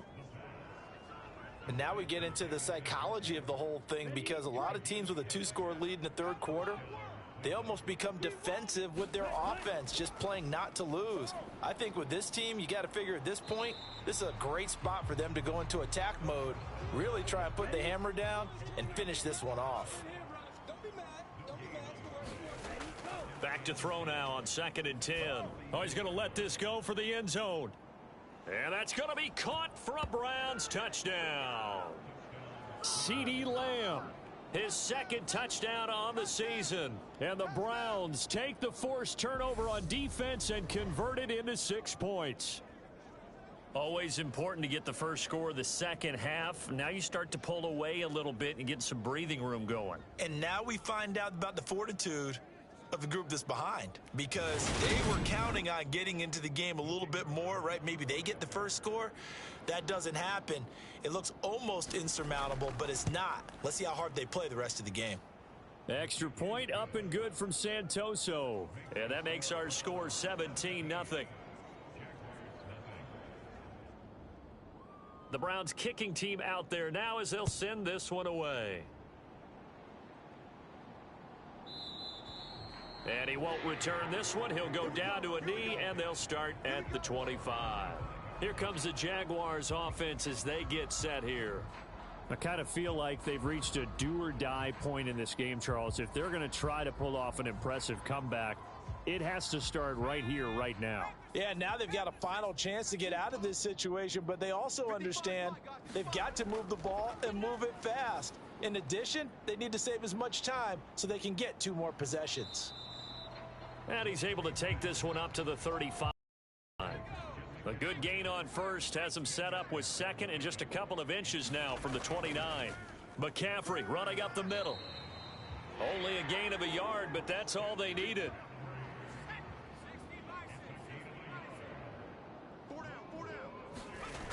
Back to throw here. He's going to drop this down to McCaffrey. And they'll get him down after a pickup of 8, 2nd and 2. Mike 5-5, Mike 55, Mike 5-5. I got it. On 2nd down, McCaffrey. And he'll be brought down just shy of midfield at the 49-yard line. Nothing in that first half, nothing on the last drive, but they're moving now with a 1st and 10. Again, they run. Again, it's McCaffrey. And they're going to get him behind the line yet again as his nightmare afternoon continues. 2 yards the loss, 2nd and 12. I think this running game, or should I say lack of one, is making this defense look better than what they really are.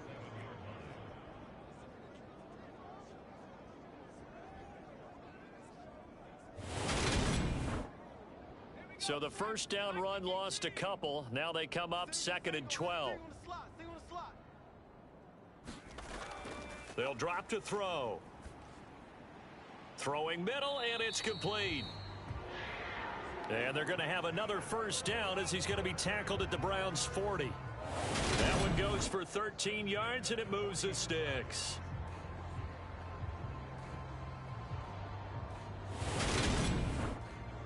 Still in search of their first touchdown of the game, but they're on the move. 1st and 10. 47 Mike, 47 Mike. Mike, let's go. They'll look to throw here. Let's go, let's bring Catch is made by Hawkinson, the tight end. And they're going to work this down to about the 32-yard line. Mike 55. Hey, eat. Go, go, go. Quick, go. Hands it off out of the gun. A gain of 5, good enough for the first down. Check 55, Mike. Another run, this time McCaffrey. Down at the 25. Another modest gain there on that one, and I think, Charles, you can probably pin part of the deficit on a failure on their part to really get this ground game established. Yeah, and they've really struggled to be multidimensional in this one, haven't they, partner? Because they have to be extremely one-dimensional now if they hope to get back into this game. They'll have to do it by throwing the football and hope to have success through the air.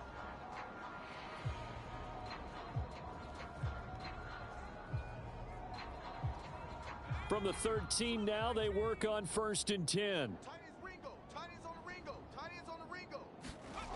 Inside the red zone here, they'll look to throw. And he just throws this one away.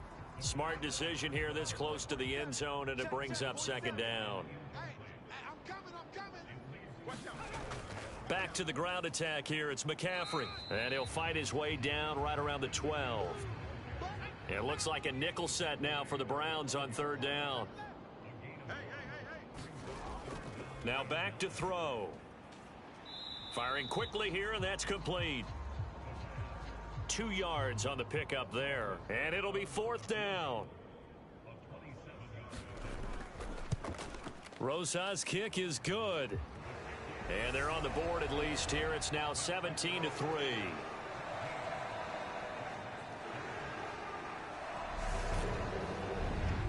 So the response to that touchdown on the other side to begin the third quarter. Look, just 3 points, but still a response nonetheless. You're exactly right about that, because I think you needed to answer back with something, even though it's not 6. Just enough to send the message that says, hey, we're not going away.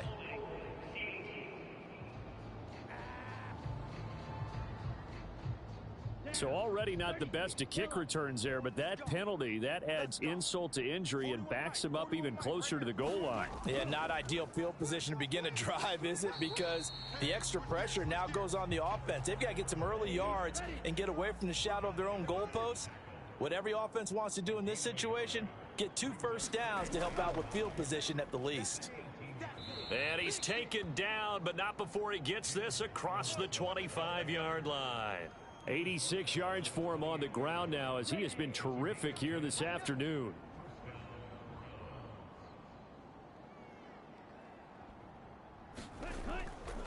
On 1st and 10, it's Robinson. And he'll be brought down on what's going to turn out to be the final play of this third quarter. 3 quarters in the books. We'll return with more after this. This is the NFL, and it's on EA Sports. 6 yards on that last play. Here's 2nd and 4. 41 Mike. 41 Mike. Now they'll switch it up here and look to throw. And that's caught left side. It's Woods. And he'll be out of bounds after getting this one across the 40. 2 first downs have him up to the 41 now for 1st and 10. Robinson up the middle. And not a whole lot of room to operate there on the first down run. He gets maybe 3. 60 red. 60 red.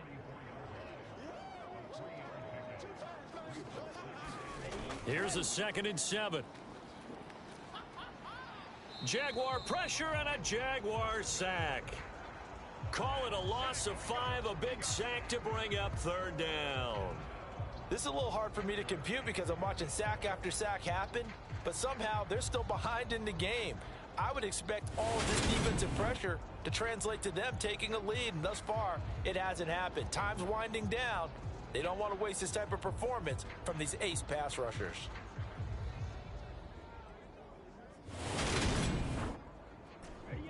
The Browns on 3rd down. A pretty woeful 0 for 5 thus far. This is 3rd down and 12.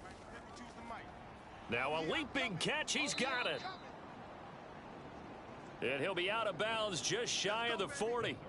He's up to 88 yards receiving in the ball game now, and he's got a 1st down. Partner, I like that they're staying aggressive on offense, because to me, this drive is what is known as a put-away drive. You score here, that might put this one to bed. I like the fact that they're playing with confidence and not playing with fear. So in Jacksonville territory now. Here's a 1st and 10 at the 41. Handoff now to Robinson. And he's going to get a solid gain of 9 before being brought down. 2nd and right at a yard. If you can keep getting gains like that, Charles, with the lead here in the 4th quarter, I mean, keep running it, right? No doubt about it, but what the offense coordinator has to do is understand. They're going to continue to stack the line of scrimmage. What runs do you have in your arsenal that'll work against a stacked box and continue to move the ball? So here's a 1st and 10 now, down inside the 20. From the red zone now, they'll look to throw. And he'll go right back to Lamb. And they've got this down to about the 12-yard line. This drive's taken more than 3 minutes off the clock already as they come up on 2nd down. Back to the ground with Robinson. And he's able to work it here to the 8-yard line. It's a 3-yard pickup, and that sets up 1st and goal. They'll run with Robinson. And he's going to bull his way down to about the 1-yard line.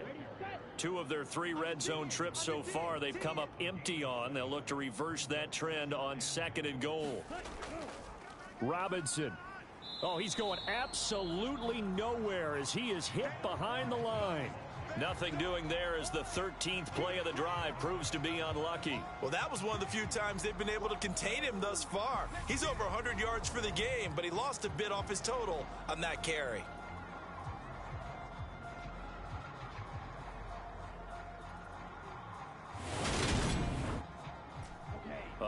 tired bodies on that field, but this is a big play, 3rd and goal. Back to throw. Under pressure now, and he's going to go down. Sack back around the 8. Only a 3-yard loss there on the sack, but more importantly, it leads to a 4th and goal. I don't know what else can be said about this pass rush. They have been sensational, CD. That is now 6 sacks for them. And how many times do we talk to offensive coordinators and they say a sack is a result of everyone on offense not doing their job? But let's be honest about this one. This is the offensive line unable to counter the pass rush. They've been teeing off all game long. Up and good for Santoso. And that will extend their lead even further.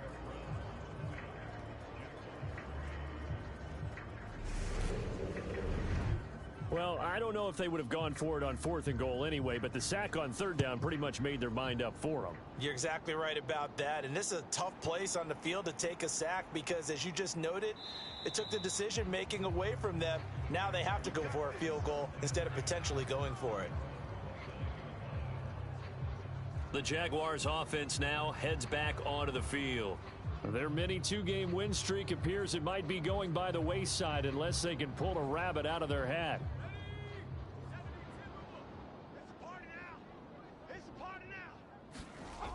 They'll come out throwing here to start the drive. Caught left side, Hopkins.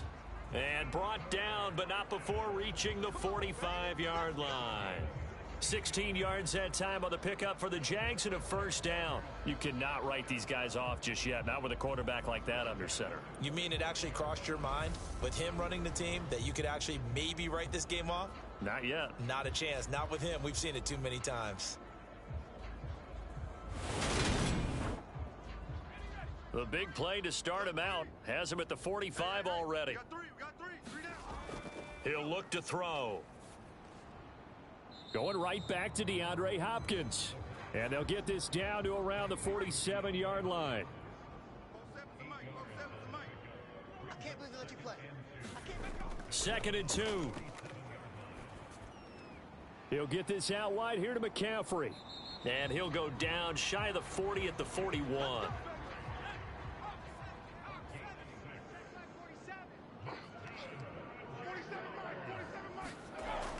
Again, he'll drop to throw. And a quick throw here, that's complete. And he's going to be taken down at about the 33. So they'll get 8 out of that completion, and they'll be left with 2nd and a couple. So it's Jaguar football here as we welcome you back. And let's see what they've come up with offensively after having time to talk it over. Throw left side complete. That's Hopkins. And he is out of bounds inside the 30.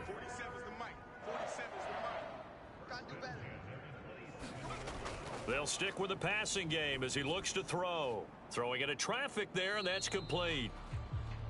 And he's brought down here just outside of the 20. The play action fake. They'll look to throw.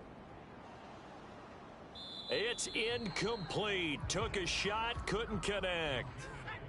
The 8th play of the drive coming up. It's 3rd and 3. Here comes the blitz as they look to throw. And the throw there going to be incomplete.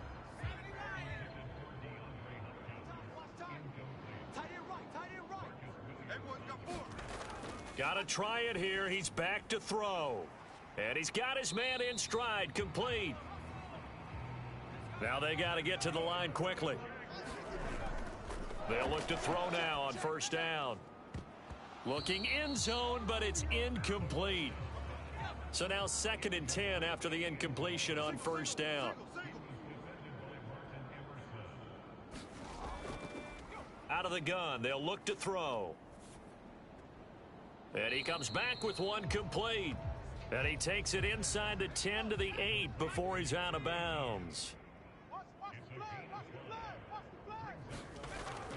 He'll look to throw. And it's incomplete, broken up. But there is a flag down. Let's see what that's about.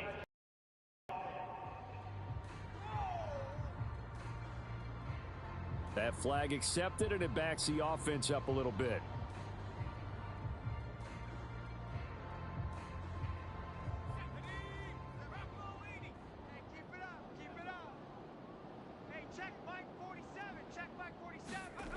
As expected, they're going for it to keep the drive alive.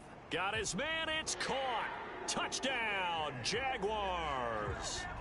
T.J. Hockenson from 8 yards out. And the Jaguars are finally into the end zone here in this fourth quarter. I'm not sure win-win is the proper term here, but it certainly felt like it. They got the touchdown they needed, but if I'm on the defensive side of the ball, okay, you got the touchdown, but it sure took you a long time. Yeah, because offensively there, you're probably hoping for a 1 to 5 play drive. That one ate up a little more time than they were hoping. You're exactly right, and if you have that 1 to 5 play drive, you actually build up momentum and even more hope. When they had to slog their way downfield, they got the touchdown, but it's almost like, yeah, you know, doesn't feel right. Exactly. PAT up and good by Rosas. And the lead is trimmed down to 10. So 2 scores down. Time definitely not an ally, but here comes the onside kick. And this will be recovered by the Browns hands team, and that should just about write a finish to this one. They knew they needed a miracle. They had to have that onside kick. They didn't get it. Well, as we knew, even before they put the toe to the leather on that one, their chances of getting that done, slim and none. And I do believe we saw Slim just leave the door, didn't we? We did indeed. I think we're down to none. Cleveland offense making their way out. Now they are really in the driver's seat here, enjoying this lead late in the fourth quarter. The defense does have all 3 timeouts, but at this point, doesn't look like it's going to matter much. The Jaguars going to go ahead and use their first timeout as they get the stoppage with just under 50 seconds remaining in the fourth. So they come up on second down. If they can get another run like we just saw, would likely put an end to this thing. And he's going to get it down to the 33-yard line here. Now a second timeout called for by the defense, as they'll stop it with just over 40 seconds to go in the game. And they take a knee. Now the defense will burn their third and final timeout. And as the two teams talk it over on their respective sidelines, we take a break. Hey, check. Mike 41. I've got a wedge down. And they will take a knee here. So with that knee, 3 weeks in the books, and they creep above 500 now at 2-1. You know, I played with a guy once after taking a knee at the end of the game, and he came in and grabbed the equipment manager and said, make sure you wash that spot, you know, special, because I just took a knee for a win. That tells you how much guys enjoy that, because getting a win, no one takes it for granted. So Cleveland able to come away with the victory here, and they've got to feel good about this performance. I think you'd agree, matched up against a top 5 defensive unit in the league, and they pretty much had their way. Yeah, that was the interesting part about it, because normally when we see this defense play, they have their opportunities and they make their plays, don't they? They knock them back on their heels. They take the ball away. They change field position. In this case, what you said is so apt.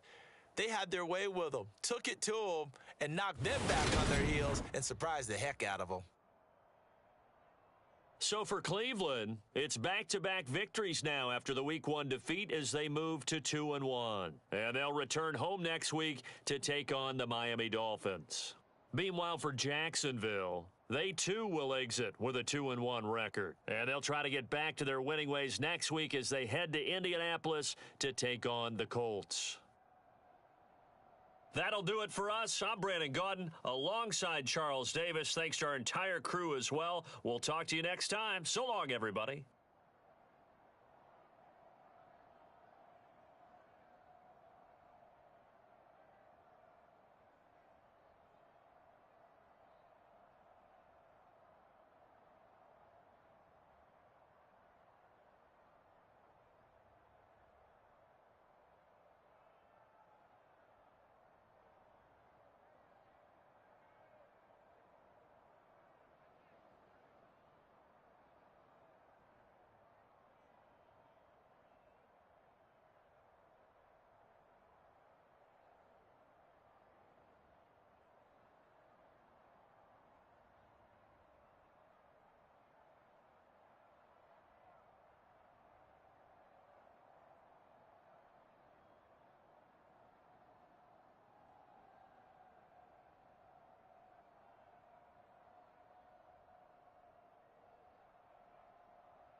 today. From Nissan Stadium in Nashville, Tennessee, it's Week 3 of the NFL on EA Sports.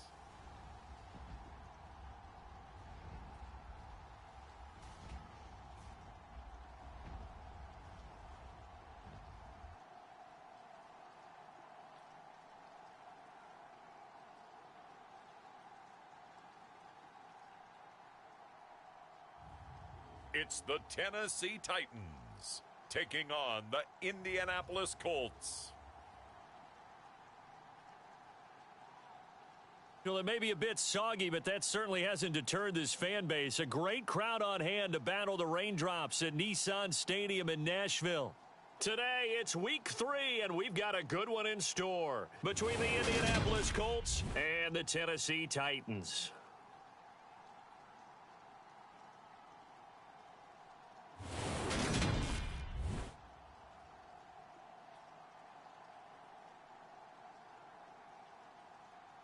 With Charles Davis, I'm Brandon Gaudin. Charles, we take a look at this Titan Ball Club entering play.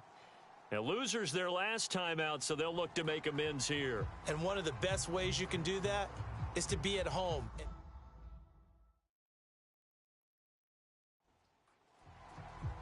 Two 1-1 teams here, each looking to move over 500, and we're underway here in Week 3. This will be fielded inside the 5. And able to take it past the 25 and up to the 28-yard line. So here are the Titans now for their first drive. It's Josh Allen that'll be orchestrating the offense, a 6'5" quarterback from Wyoming. And he's had good success here already this season throwing the football. 6 touchdown passes in his 2 games. He's really got this offense playing with a lot of confidence, trying to establish themselves early as a Super Bowl contender. 65, 65. They'll start on the ground here on first down. Oh, he's got a little daylight. And he'll be out of bounds just shy of the 40. All told, it's an even 30 and a first down. Opening quarter, his opening carry of the game, and I think they'll give it to him a few more times, as they should. You're exactly right about that. With that type of a run, you want to repeat it many times until they show signs of stopping it. I think he did his visualization exercise before this one, and they're paying off. Right back to him on first down. And they went the wrong way there, losing yardage back at the 43-yard line. He'll lose a yard there, and it's 2nd and 11. The Titans at 1-1 through 2 games thus far. It's not a start that's going to set the world on fire, but they've been pretty solid nonetheless. And the first thing that crosses my mind, it certainly beats the alternative of starting 0-2. I do think that this is a team that's going to take a little time to find its footing. Hard to navigate the always tough NFL. 14's the mic. 14's the mic. Bound to lose one. On 2nd and 11 now. Allen. It's hauled in by Brandon Cooks. And he's going to be taken down just shy of the 35. In need of a conversion on 3rd down. They had the big play to start the drive. Not much sense. Catch is made by Marquise Brown. And they'll get him to the ground. He has another first down at the Colts 23. They pick up 12 on the play there, and they move the chains. Solid opening drive so far, Charles. They've moved this football into field goal range, but you know that they want to cap this off with 6 and not 3. Absolutely. As one of the better coaches in the league always tells me, on offense, I want to throw body blows all game long and finish it with uppercuts. Well, here are the body blows right now. He's hoping in one uppercut will take care of the end of this drive. These are his numbers from last week's contest. 17 carries, 71 yards, and a touchdown. How about we shine a little spotlight on the offensive line? Those big guys up front are creating nice space, nice gaps for them to run through. I think he's going to go for over 100 yards in this game. On 2nd and 9, Allen. And Cooks has it over the middle. And he gets it inside the 10 to the 9. Here we go now on 1st and goal. Allen. He's into the secondary. And it's a Titans touchdown. Marquise Brown, his first touchdown here of the new campaign. And the Titans are on the board first here this afternoon. Well, they spoke about the importance of getting off to a good start, and they're on their first drive, Charles, into the end zone for the touchdown. And what an advantage for them. They're already clicking one drive in, didn't need to wait to get up to full speed. We had heard about the extra time they put in with each other, trying to learn each other's skills, what they like, the whole deal, and it paid off early in this one. I would expect them to keep firing on the next drive and keep that connection going. The point after through the raindrops, up and good, and it's now a 7-0 game.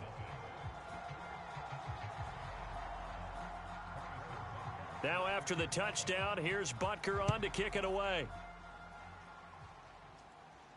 Taking it about the 1. And he returns this to the 22.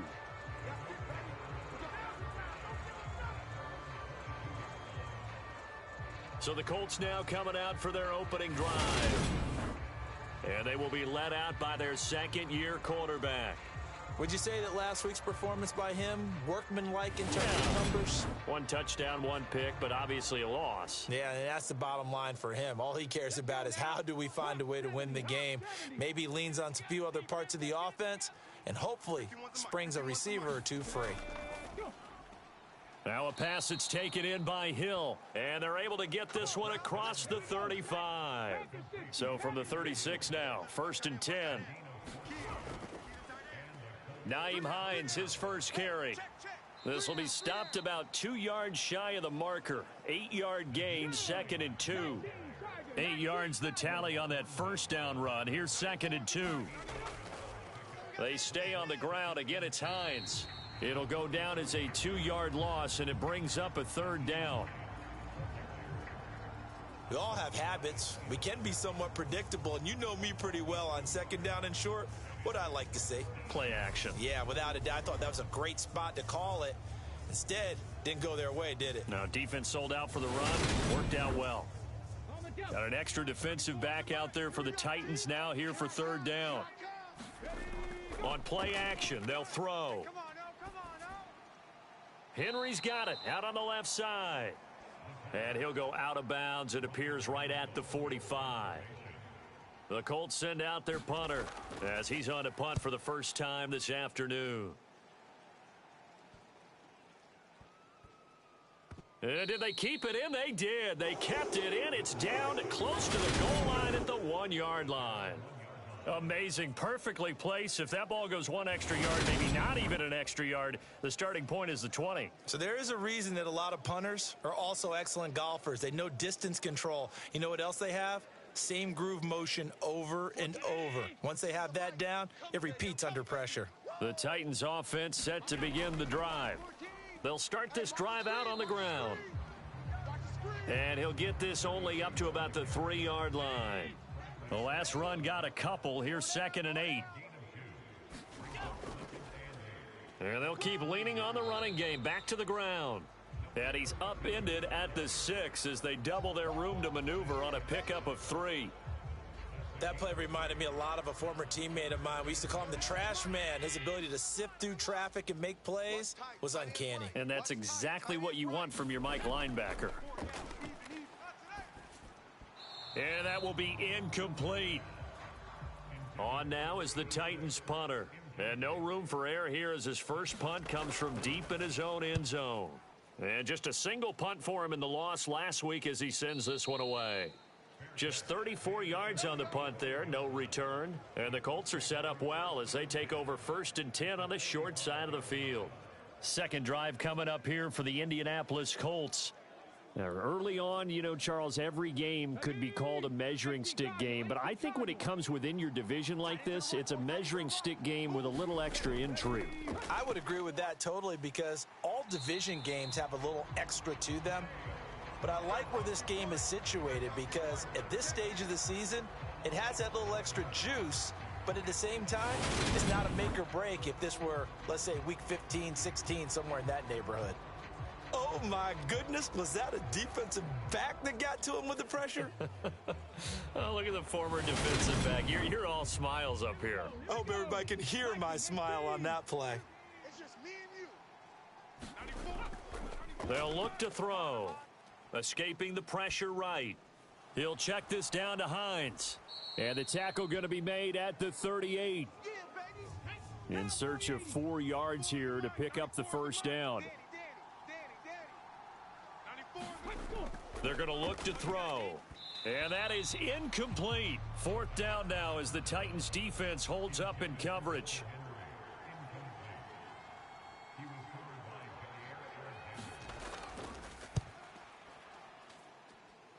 And this one will not get there. It's off to the left anyway. It's no good, and this will stay at a 7-point game.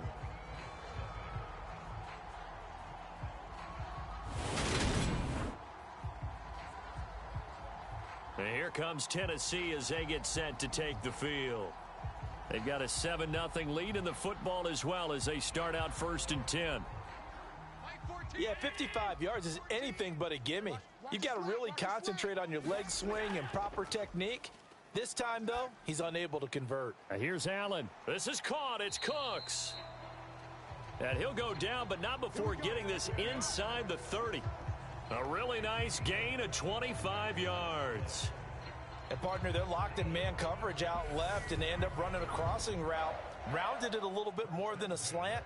And he's just going to angle himself towards the right side of the field, and that's very difficult for a defender to shadow him across all that ground. Now from Colts territory, here's a 1st and 10 as they're down to the 29-yard line. One back in the backfield, he'll get the carry. And he went backwards. He'll be down at the 30.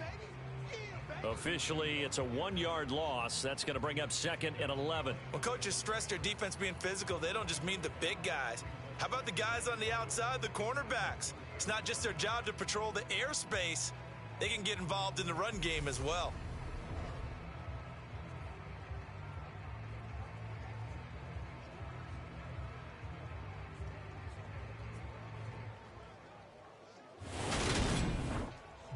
Looking at a 2nd and 11 now after the loss.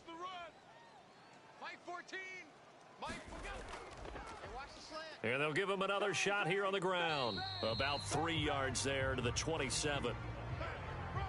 I do know from experience that when you slow down someone's running game, you're now doing the dictating on defense. And guess what? Now you're getting ready to tee off on their quarterback because they have to throw it all the time. But you still have to be alert for the draws and other plays of that nature to make sure you don't get hurt. Throwing is Allen on 3rd. And that's complete to Cooks. And they'll get him to the ground. He has another 1st down at the Colts 16. 11 yards for number 11. So the ball down to the 16 here for 1st and 10. First carry of the game for Hassan Haskins. Able to fight for about 4 yards there to the 13.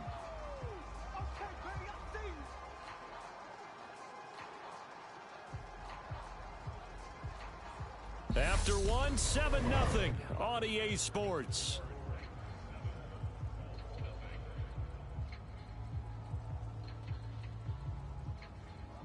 The run got 4. Now they deal with a 2nd and 6.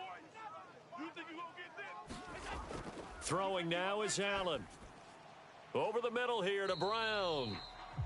And they've got this down to about the 12-yard line. The Titans on 3rd down. They've been okay, 2 for 3 thus far. This will be 3rd and 6. Here's Allen. Got a man, and he hits him in stride. And the Titans are going to have 1st and goal as they try to finish off this drive with 6 points. And in a lot of ways, that catch is expected. Red zone presence, and that one was realized there. You've got to find your tight end in that situation.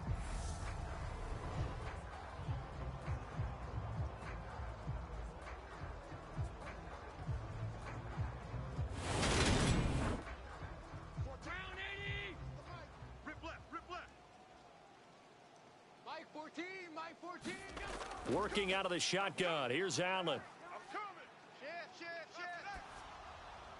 And he just throws this one away. Smart decision here this close to the end zone, and it brings up 2nd down. On 2nd down, they'll run it here. And the hole closes quickly here. He can fight only to about the 4. This offense 2 for 2 on third downs on this drive. This is the most important of them all. 3rd and goal. Now Allen. And he's going to be taken down, sacked back around the 18-yard line. Grover Stewart getting in there for the sack. 3rd and goal, they decided to throw for it, but how about the play defensively? Couldn't find anyone open, left him nowhere to go with the football, had to absorb the sack.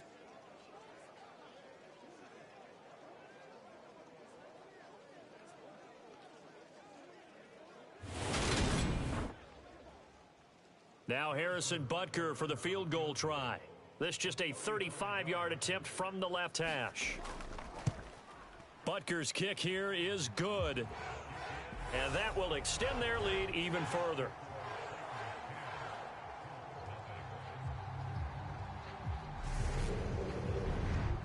So that one on target, and it adds to this first half lead. And maybe we're too early to worry too much about 1-score lead, 2-score lead, etc. But this is where you kind of start banking those points that come in helpful later on. And ultimately cannot get this out to the 25-yard line as he's dropped at the 23. Indianapolis offense ready to go again. And this not an easy situation. You're down early, in the elements, you're on the road. How do you get the mojo back? Well, one thing is to remember that as an offensive player, you have a much better idea of what you're trying to accomplish and where you're trying to go than the defender. So in this case, because you know it, you can make your cuts with a little more decisiveness, maybe a second fake, some double moves, things of that nature to go ahead and try and put some pressure on the defense. Here's a play fake as they set up to throw. And this won't be enough to pick up the first. A gain of 2, 3rd and 1. So they just need 1 yard here to pick up the first down. They'll look to throw for it on 3rd and 1. And they'll get him down on the other side of midfield. Well, that was a fun one to watch right there. A nice in-breaking route and plenty of room in the middle of the field. And he was able to get behind the linebackers and grab the completion for a really good pickup.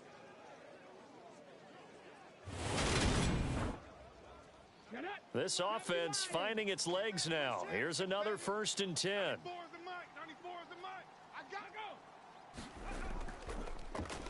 They run with Hines. And he'll lose yardage here. Back at the 47. That's going to wind up a loss of a full 3 yards on 1st down. Defensively, he has been a presence in their backfield in the first half. Had a sack earlier, and now he comes up with a big tackle for a loss.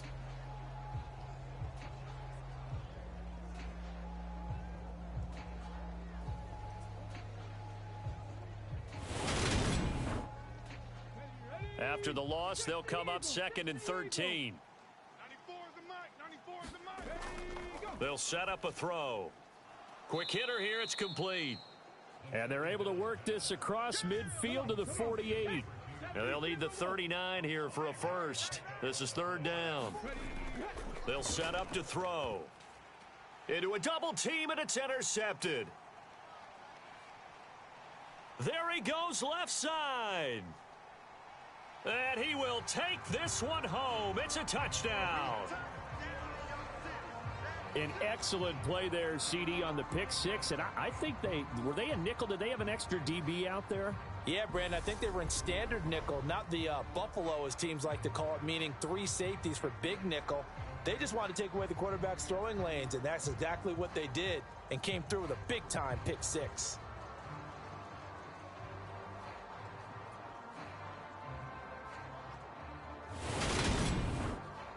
Butker now to add the extra point.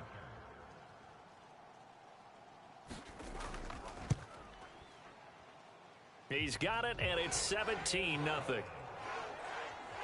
A heck of a play there defensively, getting the interception, navigating his way into the end zone for the touchdown.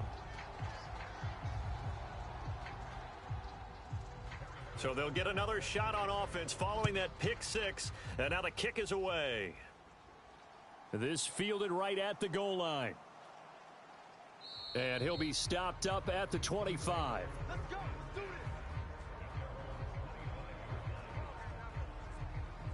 Now the Colts offense gets ready to head back on the field.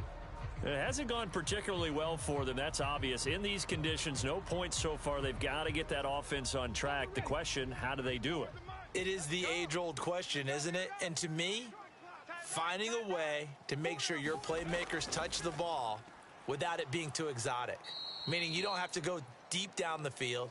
Maybe you hit them on those short passes on the perimeter. Make sure you just turn around and hand it to your best runner and get out of the way. Don't cause any extra stress on your offense. It's been a very one-sided game so far. They got to change what they're doing right now, don't they? You can't wait till the halftime speech to make an adjustment. No, you can't, because if you're doing it right, you're adjusting from series to series, and they need a big adjustment here to try and put some points on the board. 94 is the mic. 94 is the mic. I'm coming. Now it's Hines. And he's going to be met at the line of scrimmage and taken down. Officially nothing on that last run. They'll try again, 2nd and 10. He'll drop to throw. That's into the hands of Donovan Peoples-Jones. And he's going to have another first down as the tackle's made at the Titans' 44-yard line. Another good reception there. The Colts on the march. Well, these guys have definitely been outplayed in the first half. I like their countenance. I like the way that they haven't panicked out there, the way they're carrying themselves. They're starting to move the ball, and what you have to do, maintain your poise and start to put together some drives. So operating from Tennessee territory now. Here's 1st and 10 at the 44-yard line. And he'll take this ahead for about 4. 2nd down coming up. And we've hit the 2-minute mark in this first half of action. Now a 2nd down and 6. Looking to throw. And caught by Henry. And he gets this to the 35. Good for a gain of 5. On 3rd and short, they'll try and pick it up through the air. He is going to find Hill here. And he is going to have a Colts first down, and comfortably so, as he gets 5 there on 3rd and a yard. But with the score where it is, you're not thinking field goals right now. You need touchdowns. So that was a much-needed conversion there on 3rd down.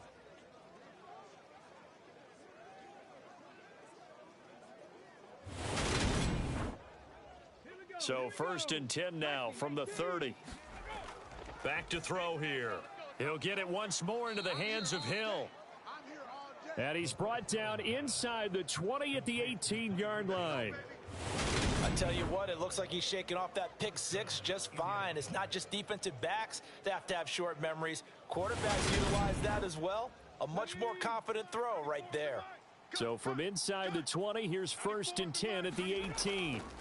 From the red zone now, they'll look to throw. Oh, that's into double coverage and intercepted. And the Titans are going to have the football here at their own 35-yard line. Charles, not only is that an interception, it's one when you were really knocking on the door for a touchdown inside the red zone. You're actually thinking points. No matter what, at worst, you're thinking kicking a field goal and getting 3. We might look back on this in the second half and say, you remember when they didn't get points on that drive? This could cost them. The Titans going to go back on offense here late in this first half. And with a 3-score lead already, this is not time for a momentum change, so I'd imagine they'd be happy to just take this into the locker room. Allen's throw pulled in by Marshall. And they bring him to the ground just shy of midfield. The Titans going to use the first of their timeouts as they'll stop it with just over 40 seconds to go in the first half. Mike 14, Mike 14. On 1st down, Allen. See what you got. He's going deep for Brown. A fight for the football, and it's intercepted. Picked off by Greg Newsome. And the Colts are going to take over at their own 11-yard line. So that potentially an important takeaway here in this second quarter. Because what it does is give their offense a chance to put a drive together. They've got nothing on the scoreboard so far, so you have to think that they need something before the break. And now they have an opportunity. The Colts going to take over now late in this first half. I don't think they need to be reminded of the situation here. I mean, the clock is dwindling. 3-score deficit waiting for them at halftime unless they can get something on the board here before intermission. They complete it to Hill. That's where you belong. So the completion good for 7 there, and it's 2nd down. They'll throw now on the final play, and this will be caught by his big wide receiver. Let's go, boys. Let's go. So we've reached halftime here in Nashville, the Music City, with the Titans out in front. As we send you down to Orlando, where Jonathan Coachman has our EA Sports halftime report. Coach. All right, Brandon, thanks. And welcome in everybody to our EA Sports halftime report. Time for a look around the NFL here in week 3 of the new year.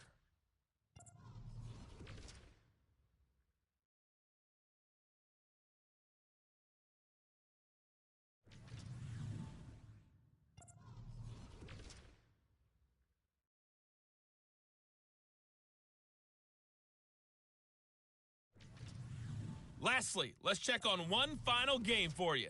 And you can see they are scoreless as they play the second quarter. In the game you're watching, it was Josh Allen who was on target in that first half. His guys have the lead as we'll hand it back over to our commentators, Brandon Godden and Charles Davis.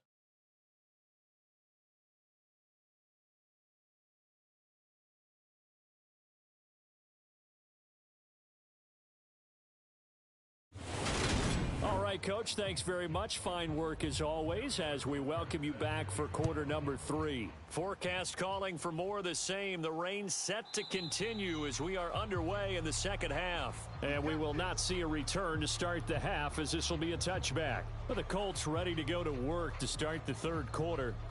And you have to think, Charles, down 3 scores already. They need to play an almost perfect second half to have a solid chance. And that absolutely starts with finding some way to put together a touchdown drive here. They need to be smart, fast, efficient, get the ball into the end zone, and do it again multiple times in order to have a chance to win this game. It's a 6-yard gain on the ground, and that'll make it 2nd and 4. Well, I think after that run, the defense is getting back in the huddle and looking at each other and maybe starting to question their confidence a bit. They gave up a significant run, 6 yards, and now you're saying to yourself, how do we stop them, and do I have enough confidence to make a play? And he'll slide down to avoid the contact. Give him 10 that time, escaping the danger, running with it, and picking up a first down. He certainly isn't looking at the scoreboard out there because, to me, all he's concerned about is analyzing the field and making most of the time left in this game. Deficit's still there, but he's starting to hit them with some big plays. Ready, set. 94 is the mark. Too little, cupcake. 94. Now on first down, he'll drop to throw it. Complete. Hunter Henry with a grab. And they'll get him down on the other side of midfield. Still in search of their first touchdown of the game, but they're on the move. 1st and 10. Here's Hines. Now he's tackled a yard short of the marker. Good gain of 9 on first down. The last run got 9. That leaves him with 2nd and a yard. Back to throw. And that throw behind his man. He missed him. Incomplete. This offense in desperate need of a conversion as they come up on 3rd down. He'll look to throw. And this pass broken up. Excellent coverage there on 3rd down, as that was not an easy one to hold on to. Well, they certainly aren't letting up today, partner, because they've forced big turnovers already, and it's been incredibly tough for them to get yards against, let alone put points up on the board. The Colts send out their punter as he'll kick it away for the 2nd time. And this will carry out of bounds. Where are they going to spot it now? At about the 18-yard line, it looks like. The Titans offense gears up for their first possession of the second half.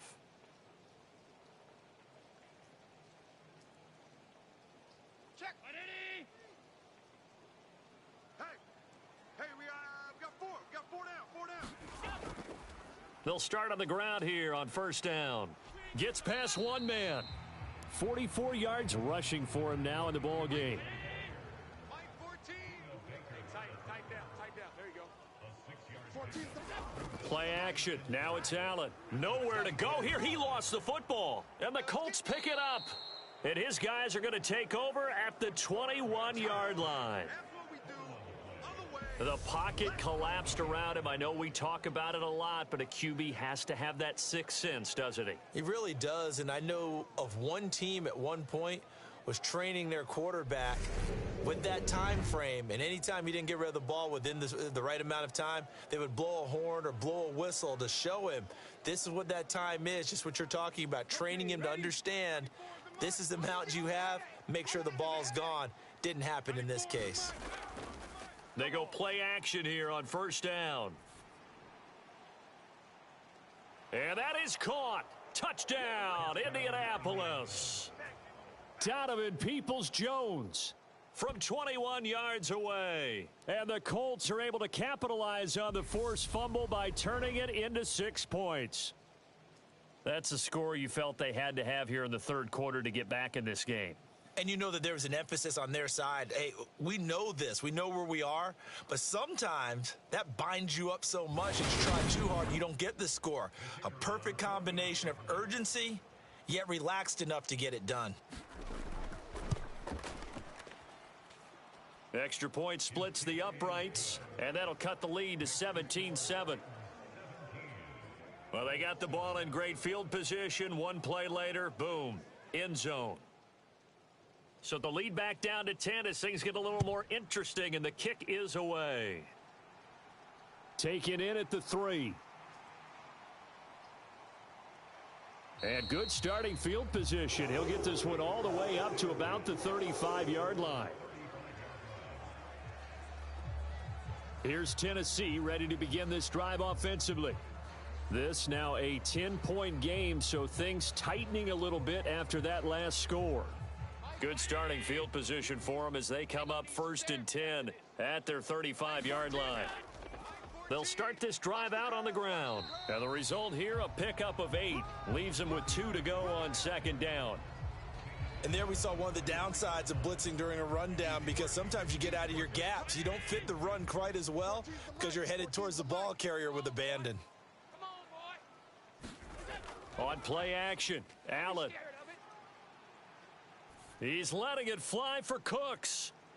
And that is caught one-handed. Oh, my, he pulled it in. A big play that time for the Titans. 47 yards. We always talk about the guy who paid off the play, don't we? A guy who caught it or ran it. But how about the elements that go into making a big play? This one in particular, able to scan the field, pocket held up nicely. What a terrific job by the offensive line. The route well run, and the football right on the money. So now following the big play, they've got a 1st and goal all the way down at the 10. One back in the backfield, he'll get the carry. And he'll be brought down this time at the 5-yard line.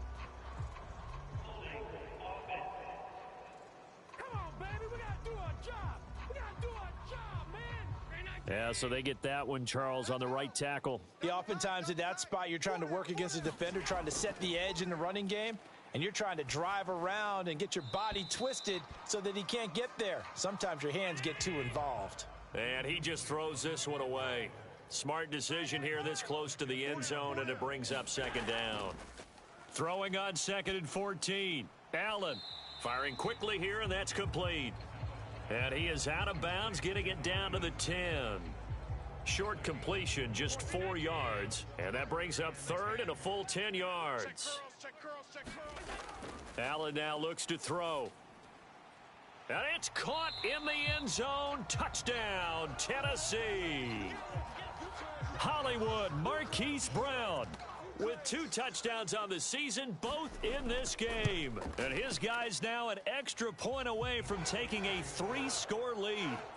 Extra point by Butker is on target, and that'll make this a 3-score game now. The lead moves to 17.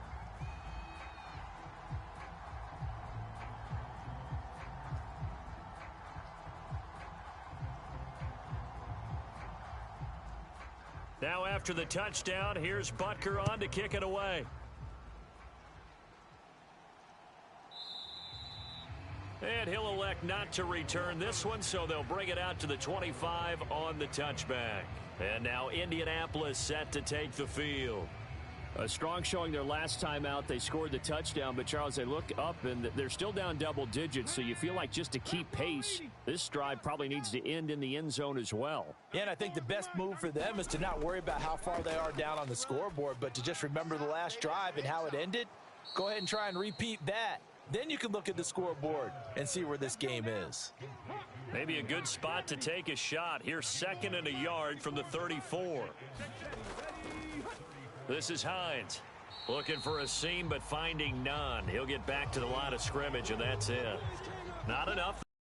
No gain, as a matter of fact. And it leaves them at 3rd and 1.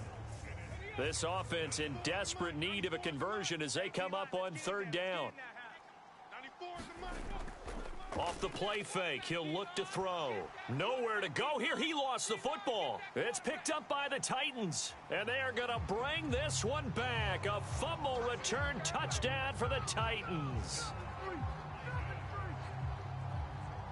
And give some kudos to the defensive coordinator, I think, here. They bring the blitz, they dial it up, and it turns into 6 points for them. It's so nice to hear you actually give kudos to the defense. It is so nice. You're such an offensive guy like that. I love it. He dialed things up, and boy, a big play resulted for his guys. Well, you like the credit to the defense there, right, my friend? Yeah, do I ever? Butker on for the PAT.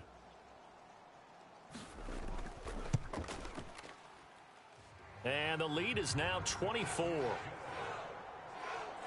The scoop and score, always an exciting play in football, and we witnessed it there. Grabbing it off the ground and then rumbling it into the end zone for 6.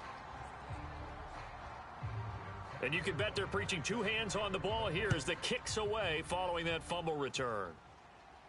Fields it right around the goal line. Now a crease here as he's past the 30. And they got to be pleased with this. He brings it all the way up to the 40-yard line.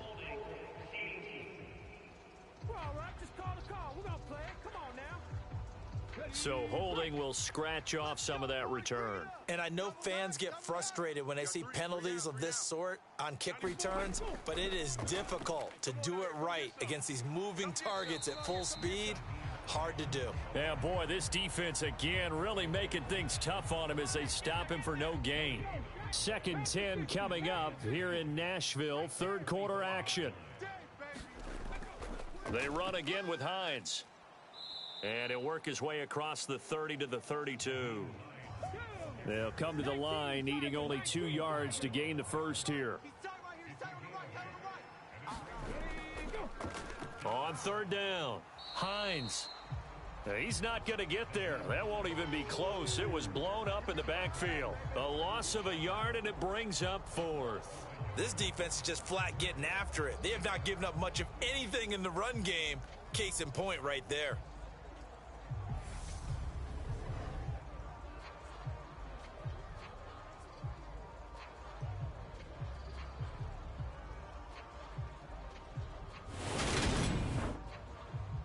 The Colts send out their punter as he's on here to punt it away.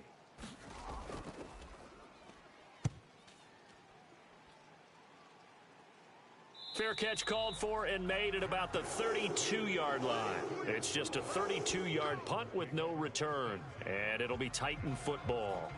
So here are the Titans to take over on offense. They're on top here as they've got the football 1st and 10, trying to erase the memory of the loss last week to the Pittsburgh Steelers.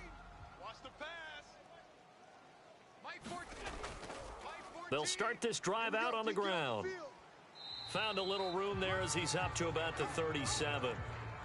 After the pickup of 5, here's 2nd and 5. 14's the mic. 14's the mic. Watch the pass. And they'll keep leaning on the running game. Back to the ground.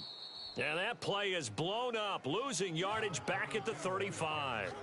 It'll be a loss of a couple on the play, so now 3rd down coming up. I have zero rooting interest in either team in this game. I only want a good game. But with all the offense we've seen from them tonight, it's kind of nice to see the defense step up and make a big play. Yeah, I was wondering if they were ever going to get him in the backfield. Nice to see him get a stop. And for the Colts, an extra defensive back in there now on 3rd down. Allen going to throw. It's a short one here, complete to the tight end. And oh, he's just going to be short here, barely. Maybe by a half a foot. It'll be 4th and inches. I thought they might take a shot down the field, but instead they ran a little drag route there. I think they were hoping he could catch it and run away from the defender. But a really good job keeping the play in front of them, and they force a 4th down. And a nice job here on special teams. This will be down inside the 10 at the 8-yard line.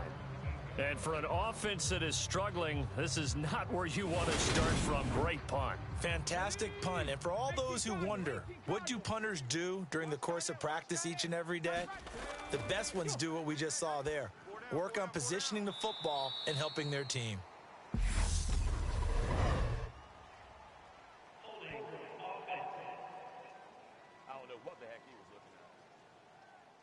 They were looking to throw, holding on the big right tackle. That's real simple, partner. Keep your hands inside in the chest area. You're probably okay. You get it out on the shoulders, get them wide. Usually going to pick up a holding call. Here we go, here we go. Liking 18. Tight left. Up the middle they go. It's Hines. And he stopped immediately there. Cowboy 80. That's it. Big hit. 94 is the mark. 94 is the mark. From deep in their own territory, they look to throw. DeJuan Smoot getting in there, recording the sack.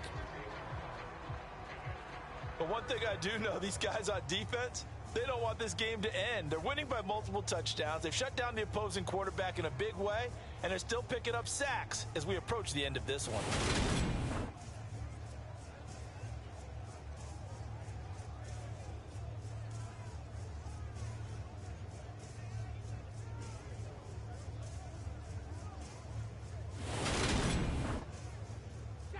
The offense on 3rd down, lacking much success, just 2 for 7 to this point. This will be a tough 3rd and 18. And he'll get this only up to about the 3-yard line. 3 yards won't be enough here as that'll bring up 4th down. And the trend continues here in the 4th like it was in the 1st, 2nd, and 3rd. He's had nowhere to run. And you're probably thinking to yourself, why do they keep feeding him the football?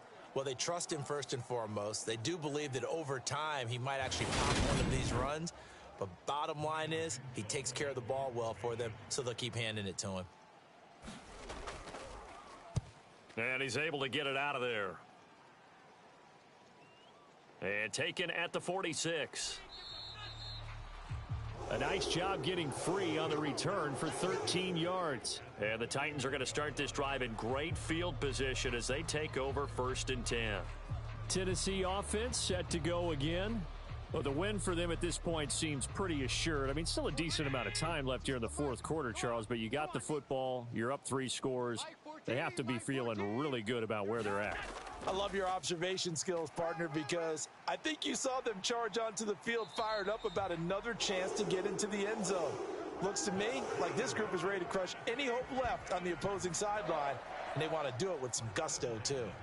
Well, that's a carry they have to be satisfied with, and throughout this game, they've been satisfied with what he's given them. Whenever they've needed a big run, a 1st down, he's the guy they've turned to, and it doesn't matter what the defense thinks. They feel like they've got the confidence to keep handing it to him and keep picking up good yardage. Let's go, defense. Let's get out the field. Running game working. They'll stick with it on 1st down. And a short gain here down to the 22. The time is called. Looks like a member of the Titans in some discomfort out there. The medical staff is going to come out here and take a look, and we will take a short break.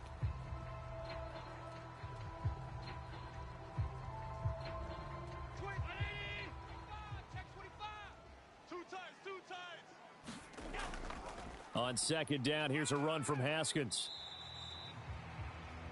Give him 6 yards on the carry. It's going to be 3rd and 3 now. I'm coming after you. I'm coming after you. Haskins trying to pick it up. And he won't be close to a 1st down as he runs into a wall right around the line of scrimmage. Call it no gain there, and it leads to a 4th down. When we talk about defenders, specifically linebackers, keeping their eyes in the right spot. He had that eye down the entire time. And you know that's not easily done because they throw a lot of misdirection at you. They try and fool you. and get your eyes in the wrong place. But you're right about that one. He correctly figured that one out and made a really nice play.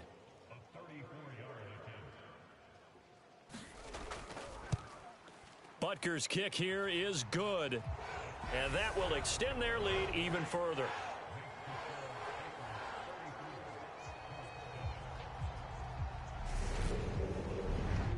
Well, ultimately not really sure that they're going to need those 3 points, but they'll take the 3 and they pad that lead. Yeah, this one's already wrapped up, but you and I both know if you're an offensive coordinator, you never let up on the gas unless the head coach tells you to do so.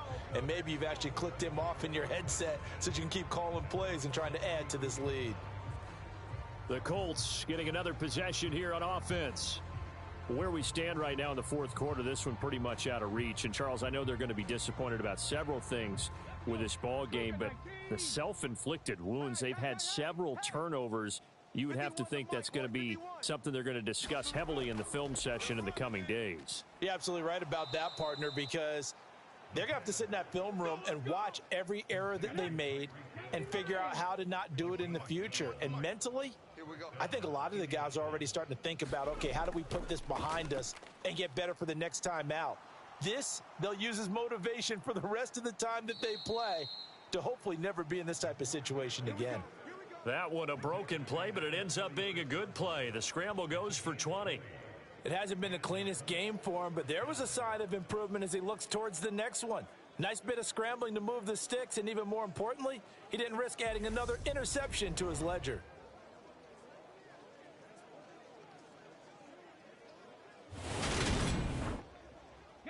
So operating from Tennessee territory now. Here's 1st and 10 at the 36. Now back to throw. Eluding the pressure right. And they'll get 8 out of this before being stopped at the 28.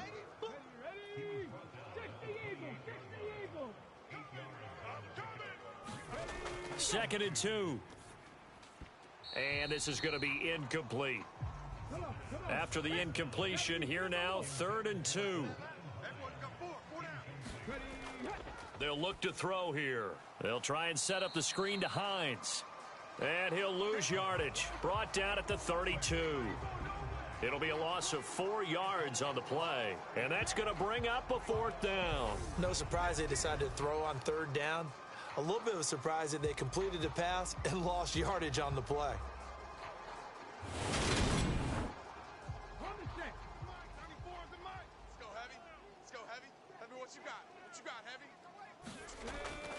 As expected, they're going for it to keep the drive alive.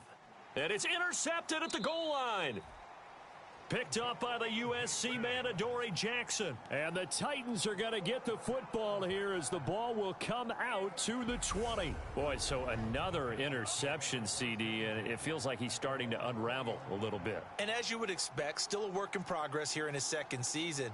He has to start ironing out some of these mistakes, though, because now his head coach, his offensive coaches, they have to evaluate whether you keep playing him and let him work through it, or you start thinking about going to his backup. 14's the Mike. Watch the run. Watch the run. Mike 14. Mike 14. This drive starts with a Haskins carry, and he's stopped right at the 25 after a gain of 5. Here's a 2nd and 5 now from the 25.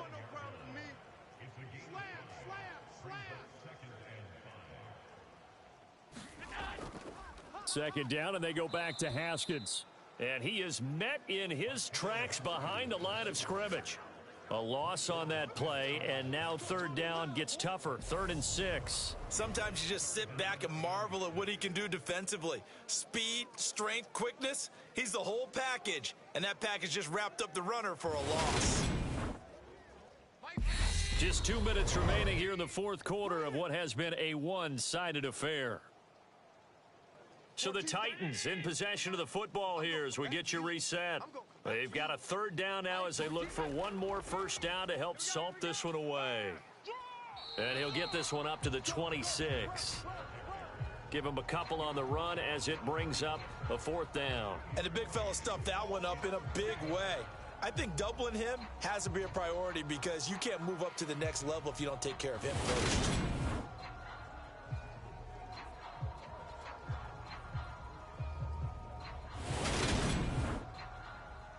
On now is the Titans punter, as he'll come on to kick this one away.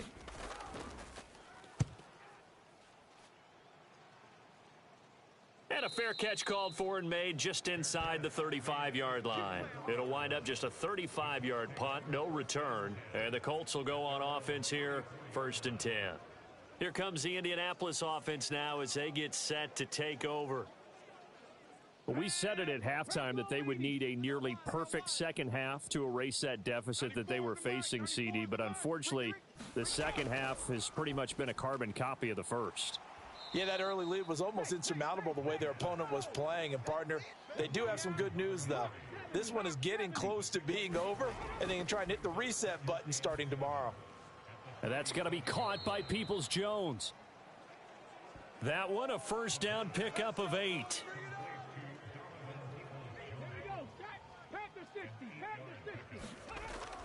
They'll drop to throw.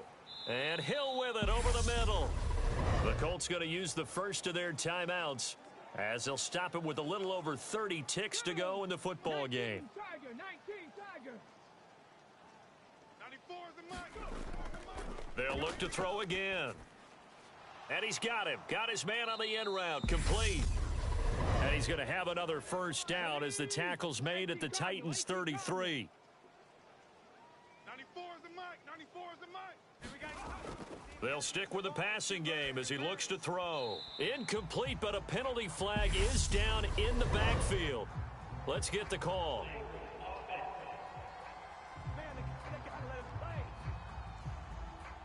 They're backed up here with a 1st and 20 now after the holding penalty. Mike 51. Yeah, let's get a sack lunch. Again, he'll drop to throw. I don't think you got it, son. Complete. It's Henry. And they're going to move it down inside the 25. Now the offense will burn their 3rd and final timeout as they get it with 16 seconds remaining on the clock. Back to throw again. That's complete to Peoples-Jones. And he's brought down, but he has it down to the 12 on a pickup of 12. 1st and 10. For the winning side, Charles, all that was missing was a shutout. Just giving up the 7 points, that's it. But really, an incredible game from this defense. A very well-earned victory as a result.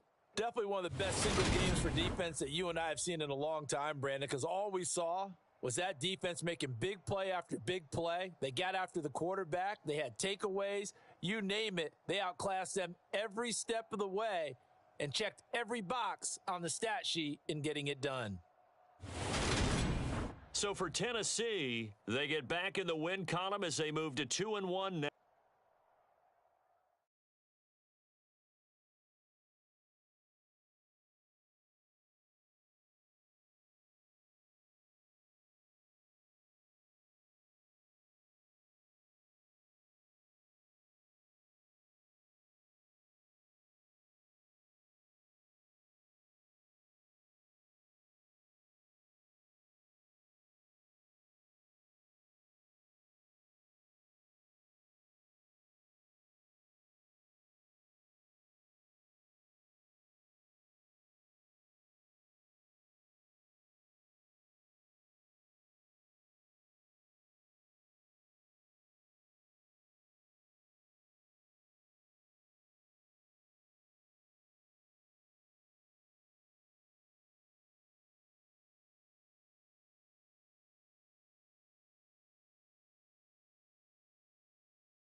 Today, from Empower Field at Mile High in Denver,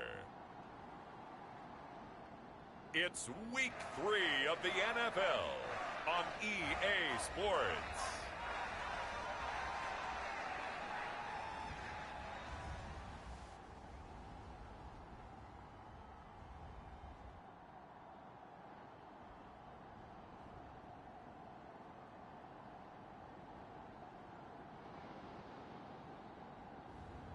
It's the Denver Broncos taking on the Las Vegas Raiders.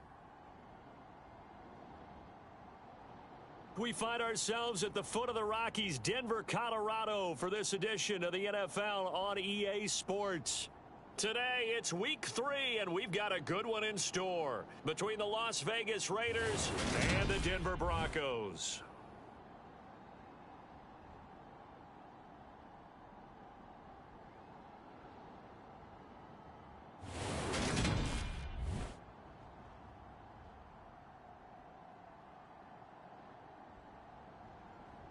And hello again, everyone. Brandon Gaudin alongside Charles Davis. And, Charles, we look at this Bronco team.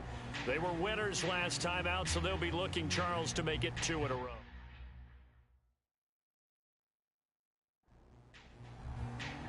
As of this morning, summer officially over. It's time for autumn football, and we're underway on EA Sports. From the 6.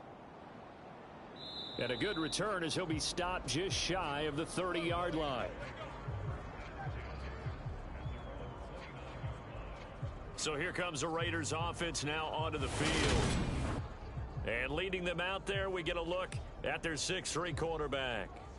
And frankly, this is the type of game that a great quarterback relishes, because 0-2 on the road, everything's against him and his team. No one can expect. Sometimes you band together real tight in that situation, and if he plays really well, they've got a chance to get that done. And they'll get it up just short of the 45 at the 44. A good start offensively. 15 yards on the game's initial play.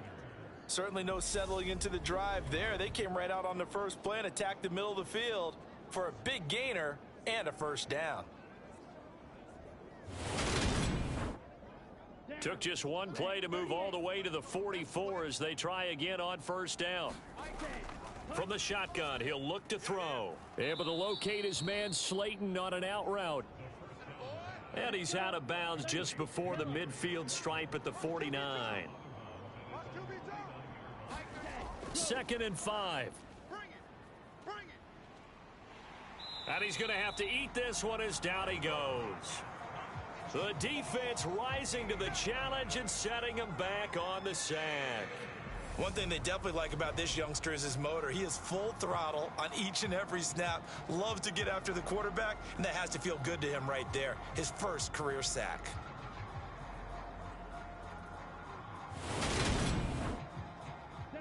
A nickel set defensively for the Broncos here on 3rd down. He'll look to throw. Over the middle, he gets it to Gibson. They'll get 8, but they're going to have to punt here on the opening drive because that's not enough. Brandon, it certainly looked like they had that play defended well, but it still almost worked. Got it to the running back. He wound up getting really good yardage out of it, but it was 3rd and long, and they were able to rally and stop it before he could get to the marker.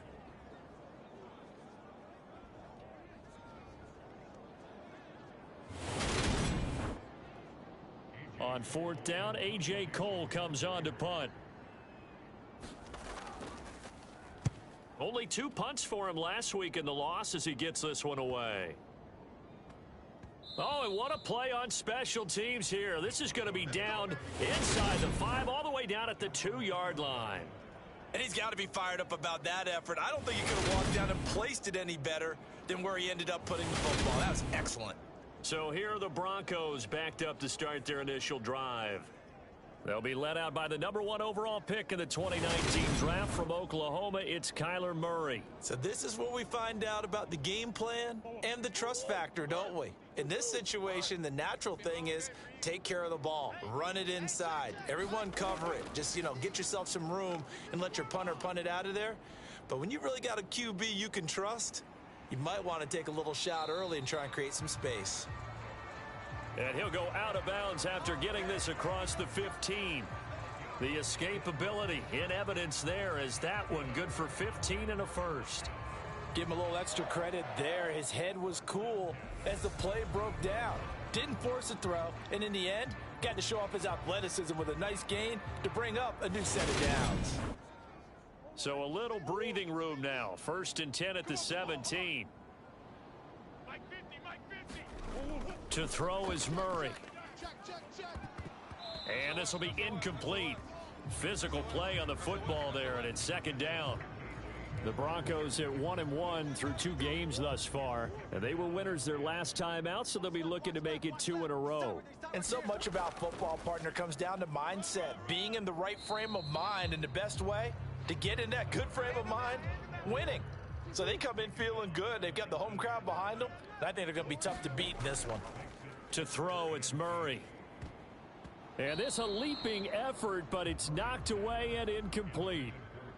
The Broncos send out their punter now as he's on to kick it away. And he was called on 3 times in the win last week as his first one here's away. A 40-yard punt, 1 yard on the return, and the Raiders will take over now 1st and 10. Second drive of the game coming up for this Las Vegas offense. The defense got the better of them last series, forcing a punt. See if they make a few changes in the game plan here and try to get points out of this drive. 1st and 10. Mike's 43. I got you, boy. I got you,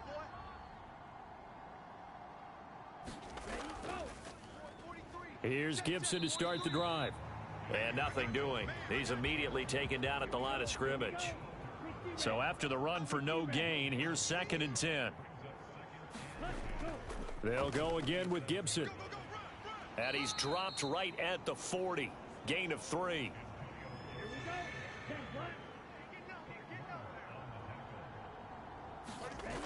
Out of the gun now on 3rd down. And that's going to be incomplete. The coverage too good there. The contact popped the ball free, and it's 4th down. Looks like a second empty possession to start the game, and certainly not the way you want to start when you come in off of a loss last week. Every team talks about starting fast. They're hoping on their next possession it can be a delayed fast start and get them going. Here's A.J. Cole now to punt this one away. He'll send this one into the mile-high air, and it's a good one.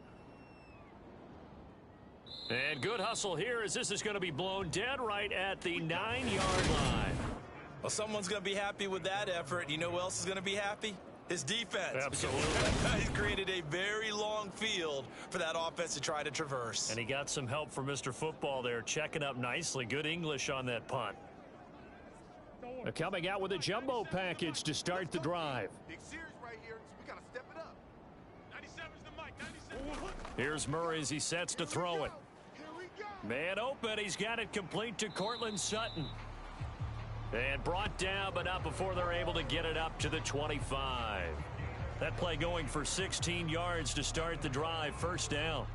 That was a nicely run slant route, and what the receiver's trying to do is make the defender think he's going upfield for a deeper route, and then breaks it off, usually after about 3 to 4 steps, and cuts towards the middle of the field. And now what he's trying to do is use his body to keep the defender away from the football and give the quarterback a really nice target. Hey, defense, let's go. Pick it up, D. Here's a throw over the middle. It's taken in by his tight end. He'll be dropped after a gain of about 6 across the 30 to the 31. Mike 50, Mike 50. Check the outs, check the outs, check the outs. Play fake. Murray You remember me? Let's go, baby. steps away to his left. And he's able to take this one up to the 35-yard line. Taking matters into his own hands, and he picks up 4 yards and a 1st down. As he came to the line of scrimmage, he knew he didn't need much to reset the chain, so when he saw the space he needed, no hesitation. He went to the marker and got his guys a 1st down. Murray's throw taken in by Sutton. For Sutton, the receiving numbers from last week's game. 7 catches, 111 yards. Yeah, I think it's safe to say that he's off to a hot start here in his first month, and those are the kind of performances you expect to see going forward. You gonna see me in your nightmares, son. You gonna see me in your nightmares. On 2nd down, they'll run it here. And this won't be enough to pick up the first. A gain of 2, 3rd and 1. Defensively, we always know that he is tough in run support, and I think the way that he gets there is he understands what an offense is going to do before the ball's even snapped. A great job of scouting prior to the game, then reading, reacting, and taking the right path to the ball carrier. And he will have a Broncos first down as they're able to convert by plenty there on 3rd and 1. Brandon, what were they thinking on defense there? They looked like they were playing for the pass. That was 3rd and short. Yeah, it was an easy pickup because they handed it to him. That was way too easy. Just looked like absolute confusion defensively. Not sure why they were in that set. Yeah, I'd say you ought to have a few men in the box there. So here's a 1st and 10 now in Raider territory at the 49-yard line. Murray now. Flush to his right. And he is out of bounds inside the 35. And Murray with a smart move there at the end of the play. Picks up the first down and then slides to the ground. He's been making himself a weapon as a runner, and the results, they've been welcomed by his offense. My question is about the defense we're watching right now, partner. Even after he got him with a scramble earlier this drive, they still aren't devoting enough attention to him. I would expect that after that carry, they'll do a much better job going forward, spying on him on passing downs. On first down, nothing opening up really on the running play. Give him maybe a yard, and it'll be 2nd down. Ball at the 33, 2nd and 9. Here's Murray. It's a short one here, complete to his tight end. And he'll be brought down at the 27. Murray going to try to throw on 3rd down. And he's going to have the hook up to Sutton. And I don't think he got there, no. He's short by maybe a foot, maybe. Call it 4th and inches.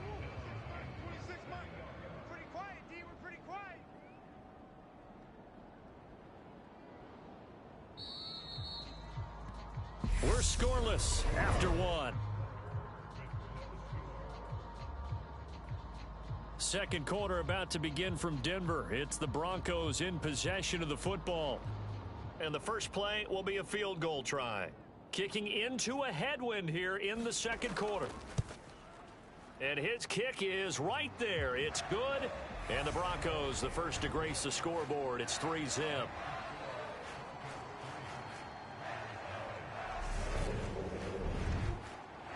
So they're able to end that drive with 3 points in this one-possession ball game. And ideally, you want to end every drive with points. Most quarterbacks would tell you, let's end it with a kick, right? A PAT, that's number 1. Field goal you'll take. Punts, you really don't want to do that. In this case, they'll take the field goal and get prepared for the rest of the game. Here's Las Vegas ready to take the field. This one a little slow to get cooking. Just a 3-0 scoreline as they begin with a 1st and 10. Ready. Black, 95. Watch the out. 43 is the mic. They'll start on the ground with Gibson. And not much doing there. Maybe a yard up to the 23. Okay, ready? Yeah, baby. Tight right. Ready. 2nd and 9 now. Able to hit his target, Claypool. And he's taken down, but able to slip across the 35. So from the 36 now, 1st and 10. On 1st and 10, it's Gibson. And he puts his head down and gets up to the 42 for a gain of about 6. Ready. Blue, 32. 43. Check, 43. On play action, they'll throw. And this one incomplete. Too much contact to hold on to that one, and it's 3rd down. Back to throw here. Got an open man, finds Gibson. And he'll be taken down, but not before they work this to the 45. I'm not sure that was necessarily a safety valve or a check down throw on 3rd down. Sometimes just try and find the open guy and get him the ball. He did exactly that and found a way to pick up a 1st down. Ready up. This offense finding its legs now. Here's another 1st and 10. 35's the mic. Ready, go. Looking to throw. Over the middle into traffic, and that's complete. And he's going to be taken down at about the 33. Well, they obviously read man coverage their partner, and he got downfield, broke down the defender, made him What do you mean by that? Yeah, he made him think he was going to run a different route. Probably thought he was going to take it upfield. Then he curls back inside for the completion. That's into a crowd and intercepted. Chauncey Gardner-Johnson with a pick. And the Broncos are going to have it here as they'll start at their own 24-yard line. CD, I know it's just his second year in the league as a quarterback, but that's going to be one when he flips on the tape. He's like, I shouldn't have thrown that ball. No doubt about it, and his coaching staff will be emphatic about he shouldn't have thrown that ball. But remember, second year, as you noted, on-the-job training, so he's got to take this feedback that he's getting, negative or otherwise, and turn it into positives moving forward.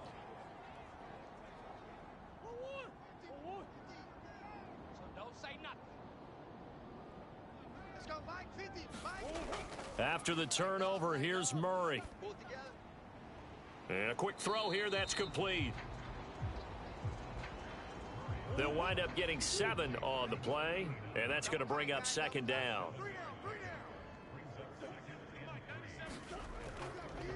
One back in the backfield, he'll get the carry. And nowhere to run on the interior of that defensive line. He'll get back only to the line of scrimmage.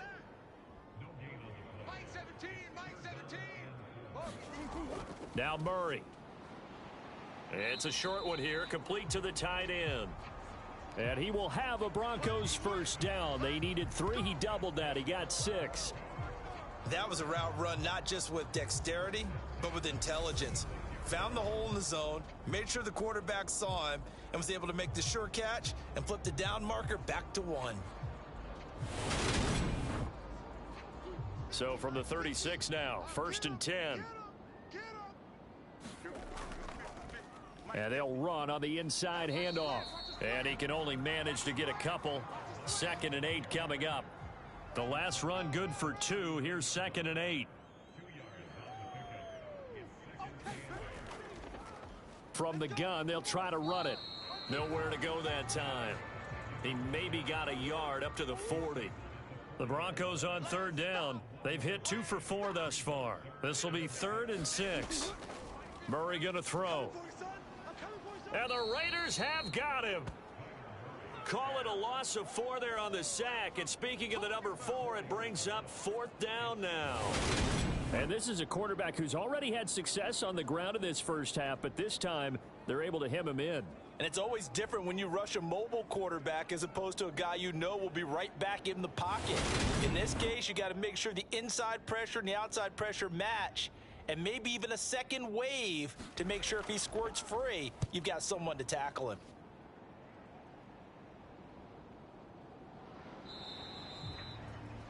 So possession goes over here on the punt. And it'll be Raiders football, 1st and 10. The Vegas offense ready for their next possession. As the offense comes out here, Charles, maybe perhaps a bit more of a focus on the run game for this drive after tossing an interception on the previous one? I think that's a good way to look at it and a good way to think about it, but maybe they get to it in a little bit different way, because after you throw an interception, you want to make sure you keep your quarterback's confidence high. So maybe you give him a couple easy throws that he can complete and then get to the running game and try and get things settled down. Yeah, and still in the first half here, a long way to go. The drive starting play, a good one. Give him 19. And there's a completion to the tight end. And look at the size of these players nowadays. At that spot, 6'4", 6'5", and up. A lot of guys used to be basketball players, somehow came back to football. And that's really good for the game of football. You're getting better athleticism, great hand-eye coordination, guys who know how to control their bodies when they run their routes. Straight ahead, Gibson. And some good acceleration there as he's across midfield to the 48-yard line. A good gain again. That's now 31 yards combined on those last 2 plays. That's pretty much meat and potatoes right there, wasn't it? Just go right at them and let your big horse charge up the middle. Not too fancy there, was it? Nothing fancy at all, challenging that defense. And on that go-around, the offense won the challenge.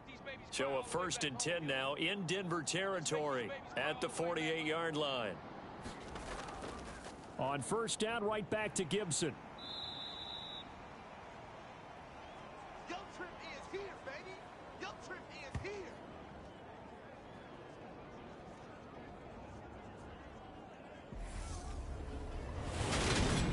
Coming up at halftime, I'll go from one personality, that's you, Charles Davis, to another one in Orlando, the coach. He'll have stats and scores from around the NFL. You and Jonathan Coachman, nowhere to go here. He lost the football. But I think the Raiders are going to be able to hold on to it, yes. They'll get to the line here, but remember, it's also third down. And he's got room. A real letdown defensively. That was third and a bundle, but they allow the conversion. That's a play that will likely be forgotten when you talk about big moments in this game. But plays like this are critical to keep drives going. And if points result, we'll call this play significant.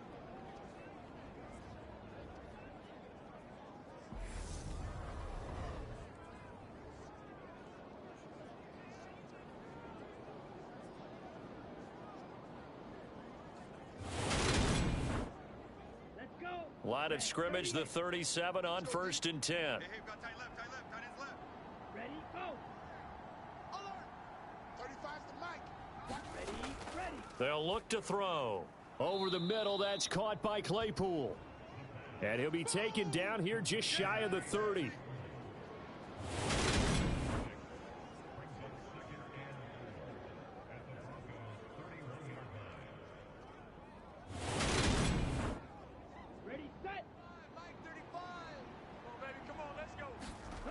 Second and 4. Going right side, he finds Slayton. And this is going to be another first down as they'll make the tackle at the Broncos 18. The Raiders going to use one of their timeouts as the clock's going to stop with 47 seconds to go in half number 1.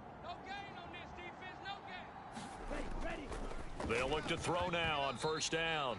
And that is incomplete. Oh, the coverage a little too good there, and it's second down. They'll set up a throw. That's complete to Slayton. And the Raiders are going to have a first and goal as he's taken down at about the 8-yard line. Now another timeout called for by the offense as they stop it here with just under 40 ticks to go in this first half. They're going to look to throw. And he's going to be taken down, sacked back around the 18-yard line. Christian Barmore forced his way through, drops him for a loss of 10 yards. These sacks now, they're starting to pile up, Charles, and that front seven defensively, they've had their way with this offensive line. And I think at this stage, we have to start thinking about different play calls. We've got to start helping this quarterback out because the entire game he's been under siege. I don't care what the down and distance. They've got to get the ball out of his hands a lot quicker. Really nice gain on the completion. However, still third and goal that they face now. He'll look to throw. And this is caught. Touchdown, Raiders. Darius Slayton as the first half is winding down. And the Raiders have taken the lead here in the final stages of this first half. Well, Charles, he's still a young signal caller in this league, second year in the NFL. I don't know if last year as a rookie, if he would have worked through his progressions like he did on that touchdown pass. I think you're right about that. We're seeing him grow up right in front of our eyes because when he went to his primary read, he recognized that they were all over that, so he continued to survey the field, picked up another target, delivered a pass exactly where it needed to be. A very mature play for the second-year quarterback. Extra point by Carlson, up and good. And that makes it a 7-3 lead.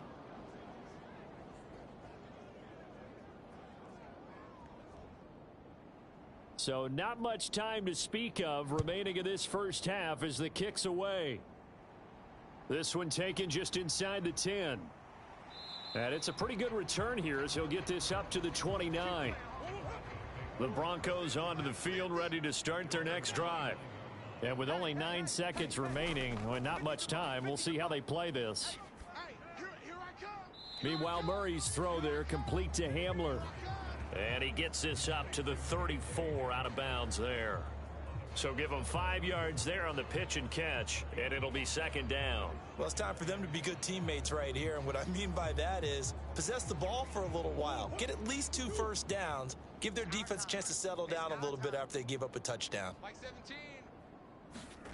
A final shot before half for Murray. He's going to loft one deep over the middle. And a high throw there as this is knocked away, down to the ground and incomplete. So we've reached halftime here in a 4-point game. As we send you on out to our studios in Orlando, here's Jonathan Coachman at our EA Sports Halftime Report. All right, Brandon, thanks. And welcome in everybody to our EA Sports Halftime Report. Time for a look around the NFL here in Week 3 of the new year.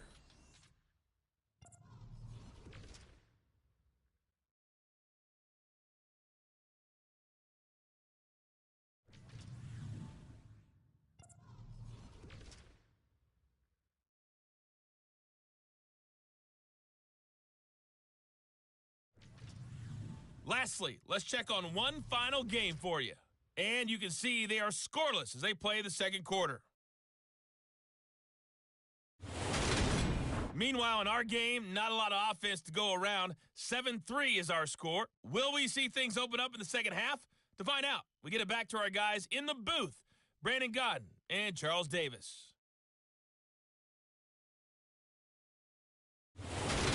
All right, Coach, thanks. Yeah, both teams likely to make some changes in what's been a closely fought battle to this point. Fielded just outside the goal line. And they will wrangle him down a couple yards shy of the 30.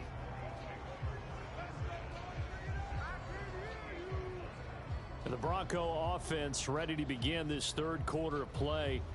Charles, it'll be interesting to see what adjustments this offense made in the locker room. Haven't really been able to get anything going offensively, virtually nothing in the ground attack either. So certainly something has to change here in quarter 3.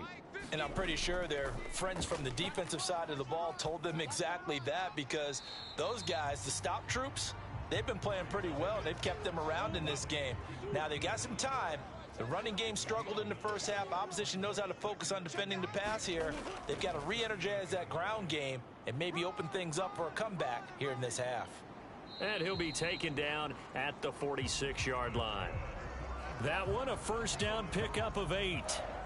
Running lanes were at a premium in the first half, but he's able to find some room there, and he's hoping that that's a precursor of a big second half.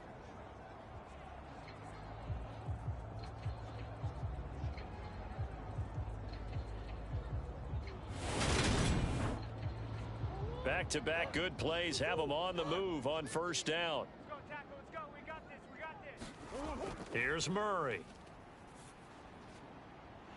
Oh, he's got a man wide open, complete.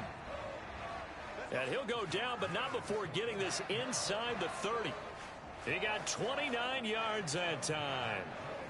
When you get a big tight end like this, sometimes it takes more than one man to bring him down.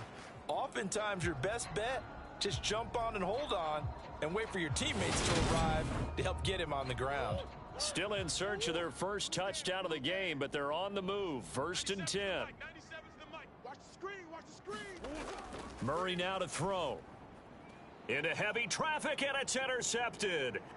And the Raiders force the turnover. They'll take over at their own 27.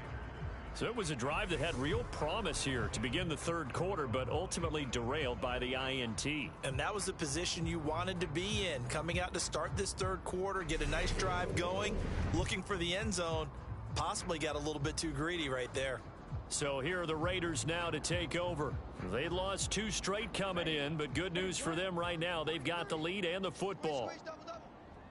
43's the mic. 410. They'll try and start this drive in the air. Got his man on the crossing pattern. It's Slayton. Ready, ready. Black, 95. 43's A give up the middle to Gibson. And he'll be taken down right around the 34 after a pickup of only a yard. In the first half, he was held in check on the ground, but despite that lack of production, they still have the lead. And they've got to feel fortunate about that. If they could actually get production from their lead horse, that would help open up this offense and widen this margin too. Watch tight end. Hey, 4 down. 4 down. 43's the mic. Here's a play fake as they set up to throw. And this is going to be incomplete. Here's A.J. Cole now as he's on to punt for Vegas.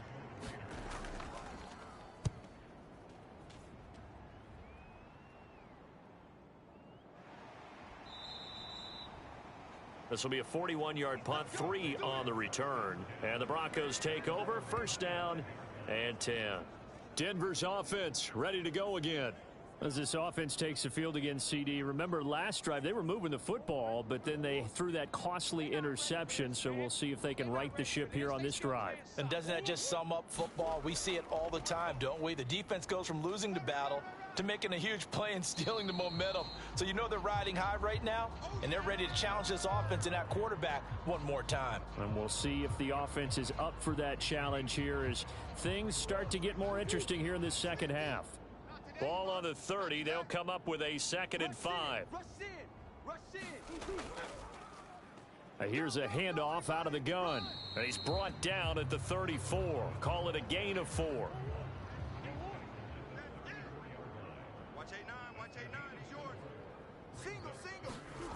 Murray to throw on 3rd and 1. Flushed out right. And Murray with a smart move there at the end of the play. Picks up the first down and then slides to the ground. Able to get what they need to keep the drive going with a 6-yard pickup on 3rd down. It certainly appears that he's been able to get a read on how they've wanted to contain him in this game. He's seen some places where he can beat them in big spots, and right there, he slides in with ease for the first down. The pass there complete to Sutton. Call it a gain of 6 on the play, and that'll bring up 2nd down.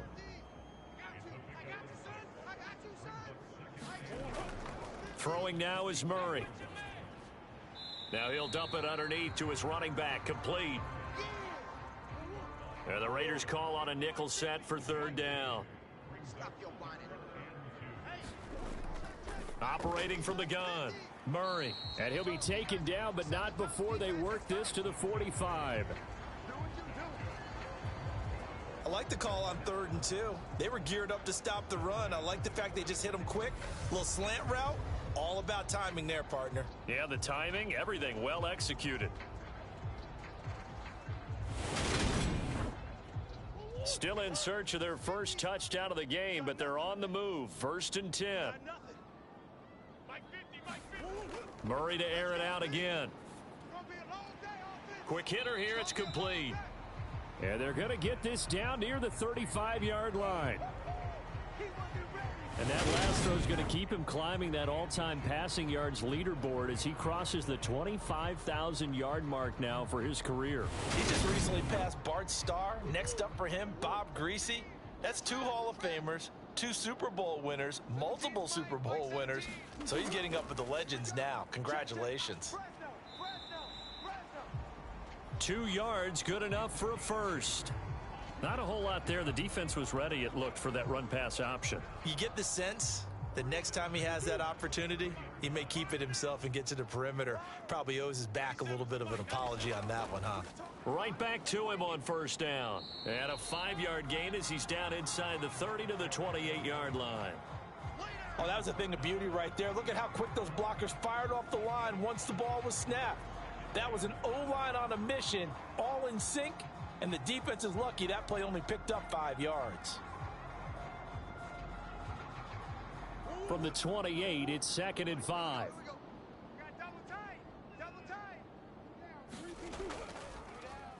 And now here's a carry heading left. And he went nowhere. He'll lose yardage back to the 29. A loss on that play, and now 3rd down gets tougher. 3rd and 6. Part of the thinking when you bring in extra tight ends, you're hoping that each of your guys gets those one-on-one blocks and creates a crease for your runner. You know what the converse is, though? You've got to win those one-on-one blocks, and when you don't, that's the result you end up with.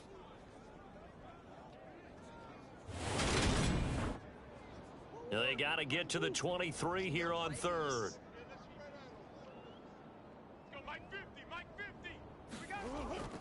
Back to throw. Murray. And he will not be able to hang on through the contact. It's incomplete. The coverage strong, and now it's 4th down. You get the sense that they're saying we're not playing up to what we're capable of, and we're deep enough into the game that the early jitters are long gone, that they should now have some sense of continuity and be able to make some of these plays that they have not been doing so far.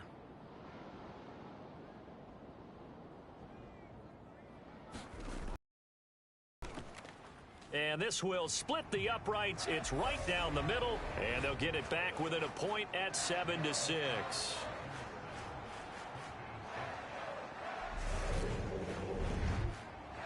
So the 3 points there, and CD, that helps them inch a bit closer. Yeah, partner, when you're losing, any points you see go on the board in your favor, you're happy to take them. And he won't return this one. He'll go down to a knee, and they'll start at the 25.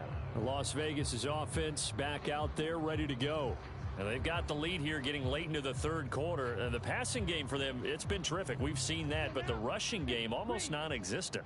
And with the lead and trying to finish this game off, they need the running game to come back to life. They need to get sparked that way, take some time off the clock, and keep the ball away from their opponents.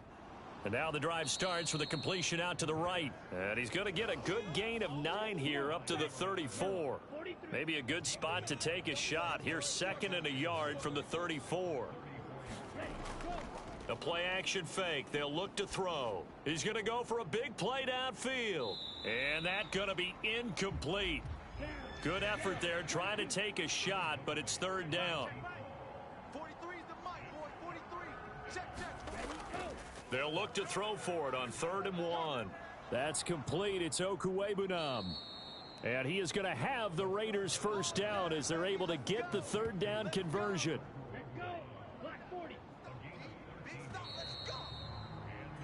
And as they come to the line, they will not be able to get off another play as time has run out on this 3rd quarter. You are watching the NFL on EA Sports.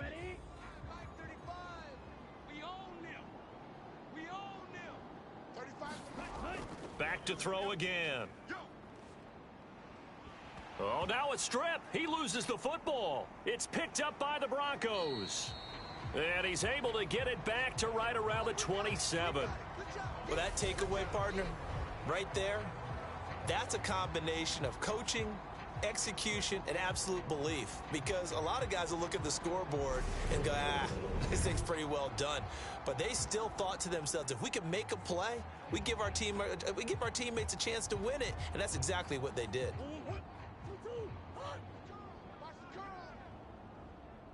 Mike's 50, Mike's 50. Hey, we heavy on the end. Following that fumble recovery, it's Murray escaping the pressure right. Going right side here, and that's complete. And he'll be taken down at about the 22-yard line. Hey, check Mike 50. From the 22, Murray throwing into traffic there, and that's complete. And he'll be marked down right at the 15-yard line. On 1st and 10, here's Murray. And they've got this down to about the 12-yard line. Mike's 50, Mike's 50. Now Murray again. And he's got his favorite target yet again. It's complete. And the Broncos are going to have a 1st and goal as the tackle is made at about the 5.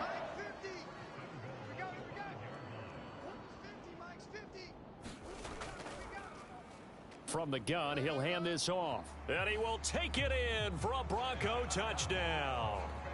A great play there. His 3rd rushing touchdown on the year. And the Broncos have moved out in front here in the 4th quarter.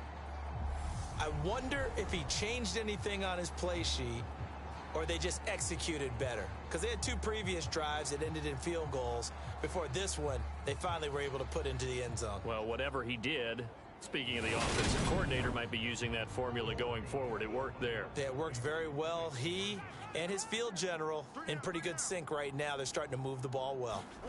It appears they're going to throw for it with Murray. Forced out to his left. And he will get into the end zone for the 2 points, and that helps. That gives him a 7-point lead. And with a successful 2-point try, the QB rolling out, I would imagine on the defense that makes it tough. When he goes out, he's got the option to run or pass. Yeah, it really does. If you decide not to bring extra people or extra pressure, maybe you have to have a spy on the quarterback, someone to account for him, because oftentimes that is the unaccounted for player. The kickoff unit is out on the field, and they will send this one away. This will be fielded inside the 5. And they'll start this drive just across the 30. Pretty nice work on the return.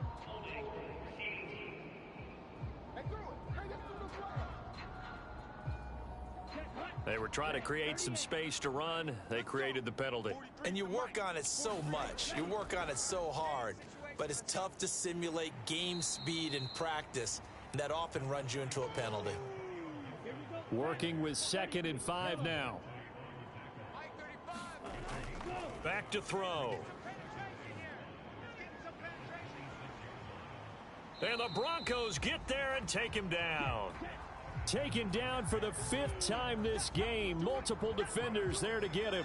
It has been a rough afternoon for him trying to get rid of the football. See, that's now 5 sacks. How'd you like to be the offensive coordinator, the offensive line coach, trying to come up with an answer for this pass rush? What blocking assignments do you change? Can guys play a little bit better?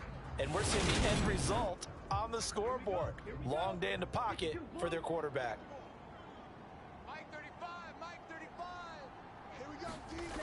Now on 3rd and long, they'll look to throw. He sets to fire deep.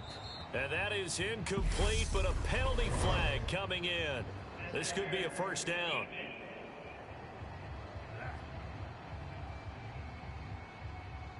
Maybe a critical mistake at this juncture is now they've got a 1st and 10. A give to Gibson running right. He'll be taken down at the 48 for a pickup of 2 yards.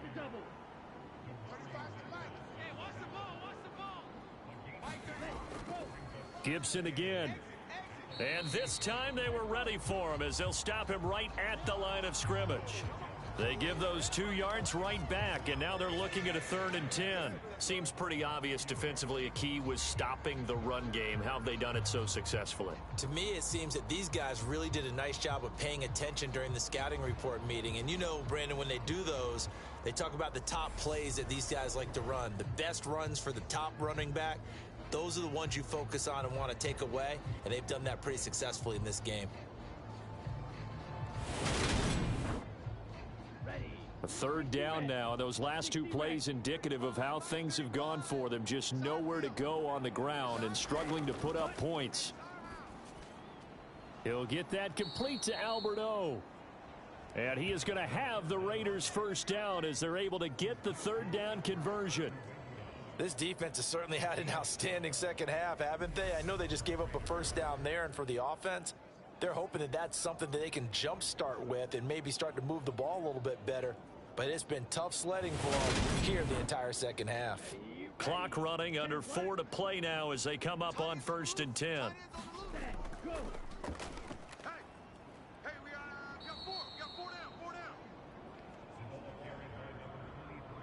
Still a few inches short of a 1st down as they come up now on 2nd down. On any explosive run, you can almost feel the ground shaking, and that's from the offensive linemen creating space for their runners.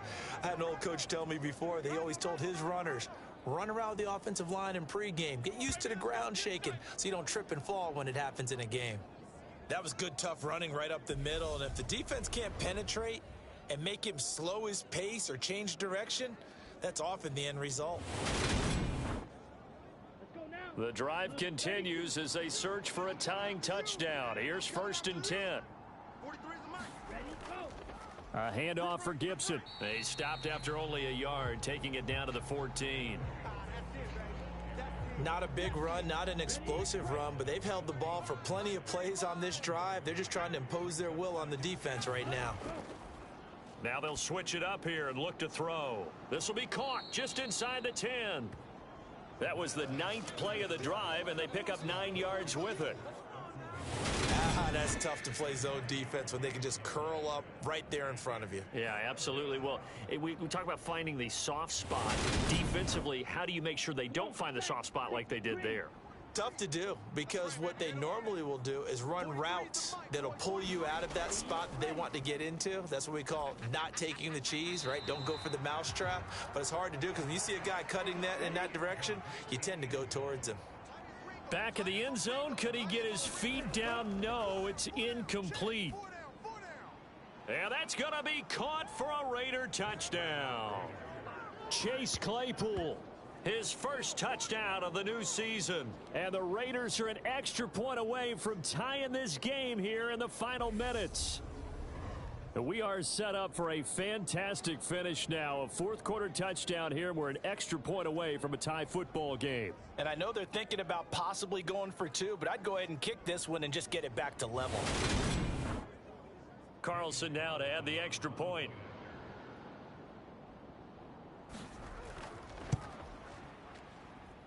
And no sweat. He puts it through, and we are tied here in the fourth.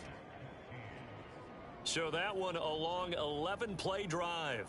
And it was finished off by the Chase Claypool touchdown catch.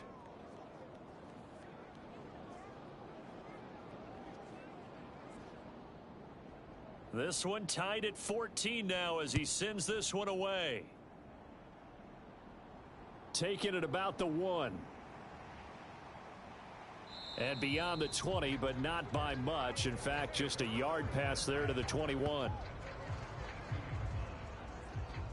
Here's the Denver offense now as they get set to take over here.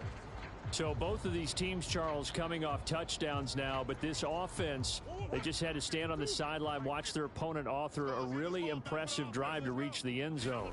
Yeah, and I think you're not telling yourself the truth if you don't think there's some one-upsmanship going on right now, because they just had their touchdown answered by a drive of double-digit plays that also found the end zone. Now they want to do something even more impressive to answer that one.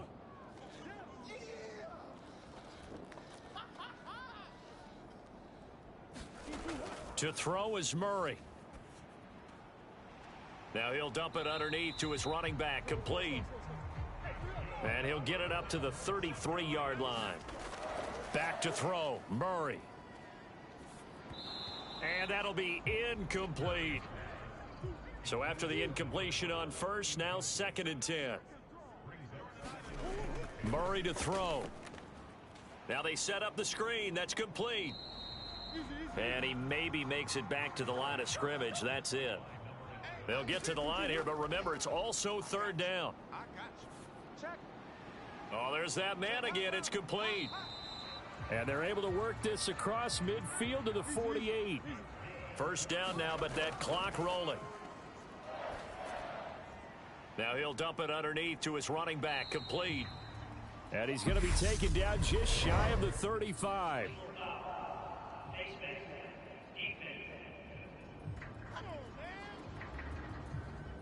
So it was already a gain on the completion, but tack on some more with that penalty. Absolutely. No matter what angle you're making the tackle from, you can't grab the face mask, and that's just putting your defense on its heels just a little bit more. So the penalty yards marched off on the face mask. Here's 1st and 10. Hands it off out of the gun. And nothing much materializing there on the first down run. He'll get a couple, and that's it. The Raiders going to use one of their timeouts, as they'll stop it with just over 40 seconds to go in the game. And they'll give him another shot here on the ground. Now a second timeout called for by the defense, as they stop it here with just under 40 seconds to go in the game. So it's 3rd and 6, and this will be the 8th play of the drive. And they'll run on the inside handoff. And he is not going to get to the marker as they stop him short at the 14. Now the defense will burn their 3rd and final timeout, as the clock will stop with 34 seconds to go in the game. And his kick is good. And the sideline celebrates as they have taken the lead in the final minute.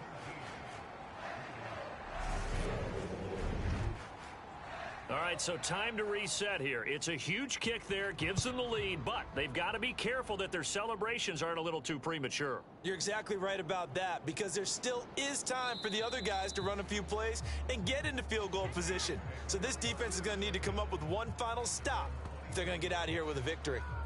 So the Raiders now down by a field goal, 27 seconds to go. And they're in danger of a third straight loss as they come up on 1st and 10. 43. Tight on this side, boys. Tight on the left. He'll look to throw. Hey. 4 down. And the comeback may stall out. It's intercepted. And he takes this one back into the end zone. And the Bronco defense has a touchdown. And so much for the game-winning 2-minute drive. I think that interception return there pretty much seals the deal. And one thing to keep in mind, in this situation with the score that close, defense isn't backing off and just giving you easy throws. They're playing aggressively as well, and they end up picking that one off and sealing the deal for themselves. Extra point right down the middle. And his guys will take a 10-point lead. So the defense creating some points, not only getting the interception, but then returning it to the end zone for the pick six. Out is the kickoff unit as they run up and send this one away. Taken in at the 3. And able to get this across the 20, but not much further as he's dropped at the 23-yard line. The Raider offense set to get this drive started. They might be thinking this is close to a lost cause here. Got to play it out. What do they need to do? Well, they have a thought process in mind already, but they can't get ahead of themselves. They know that they need to score quickly. Yep, 2-score game. Onside kick and get the ball back and then score again, but they can't worry about the last 2 points. The only thing that matters is scoring quickly, then they'll take it from there. 35's the fight. He'll try again with the arm here on 2nd down. He's going to let it fly.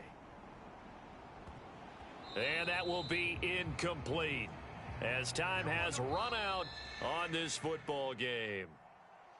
Well, somebody lit a fire under that offense during the break, Charles. Remember, they trailed at intermission. They come out, they have the big second half, and that lifts them to the victory. And Brandon, trailing at halftime, we always talk about teams making adjustments. You know what the best adjustments usually are? It's just executing better. Because the game plan you put in place at the beginning of the week often still holds. You don't have to make wholesale changes. You just have to do it a little bit better, a little cleaner. And they did that in the second half, and that led them to victory. So for the Broncos, it's back-to-back victories now after the Week 1 defeat as they move to 2-1.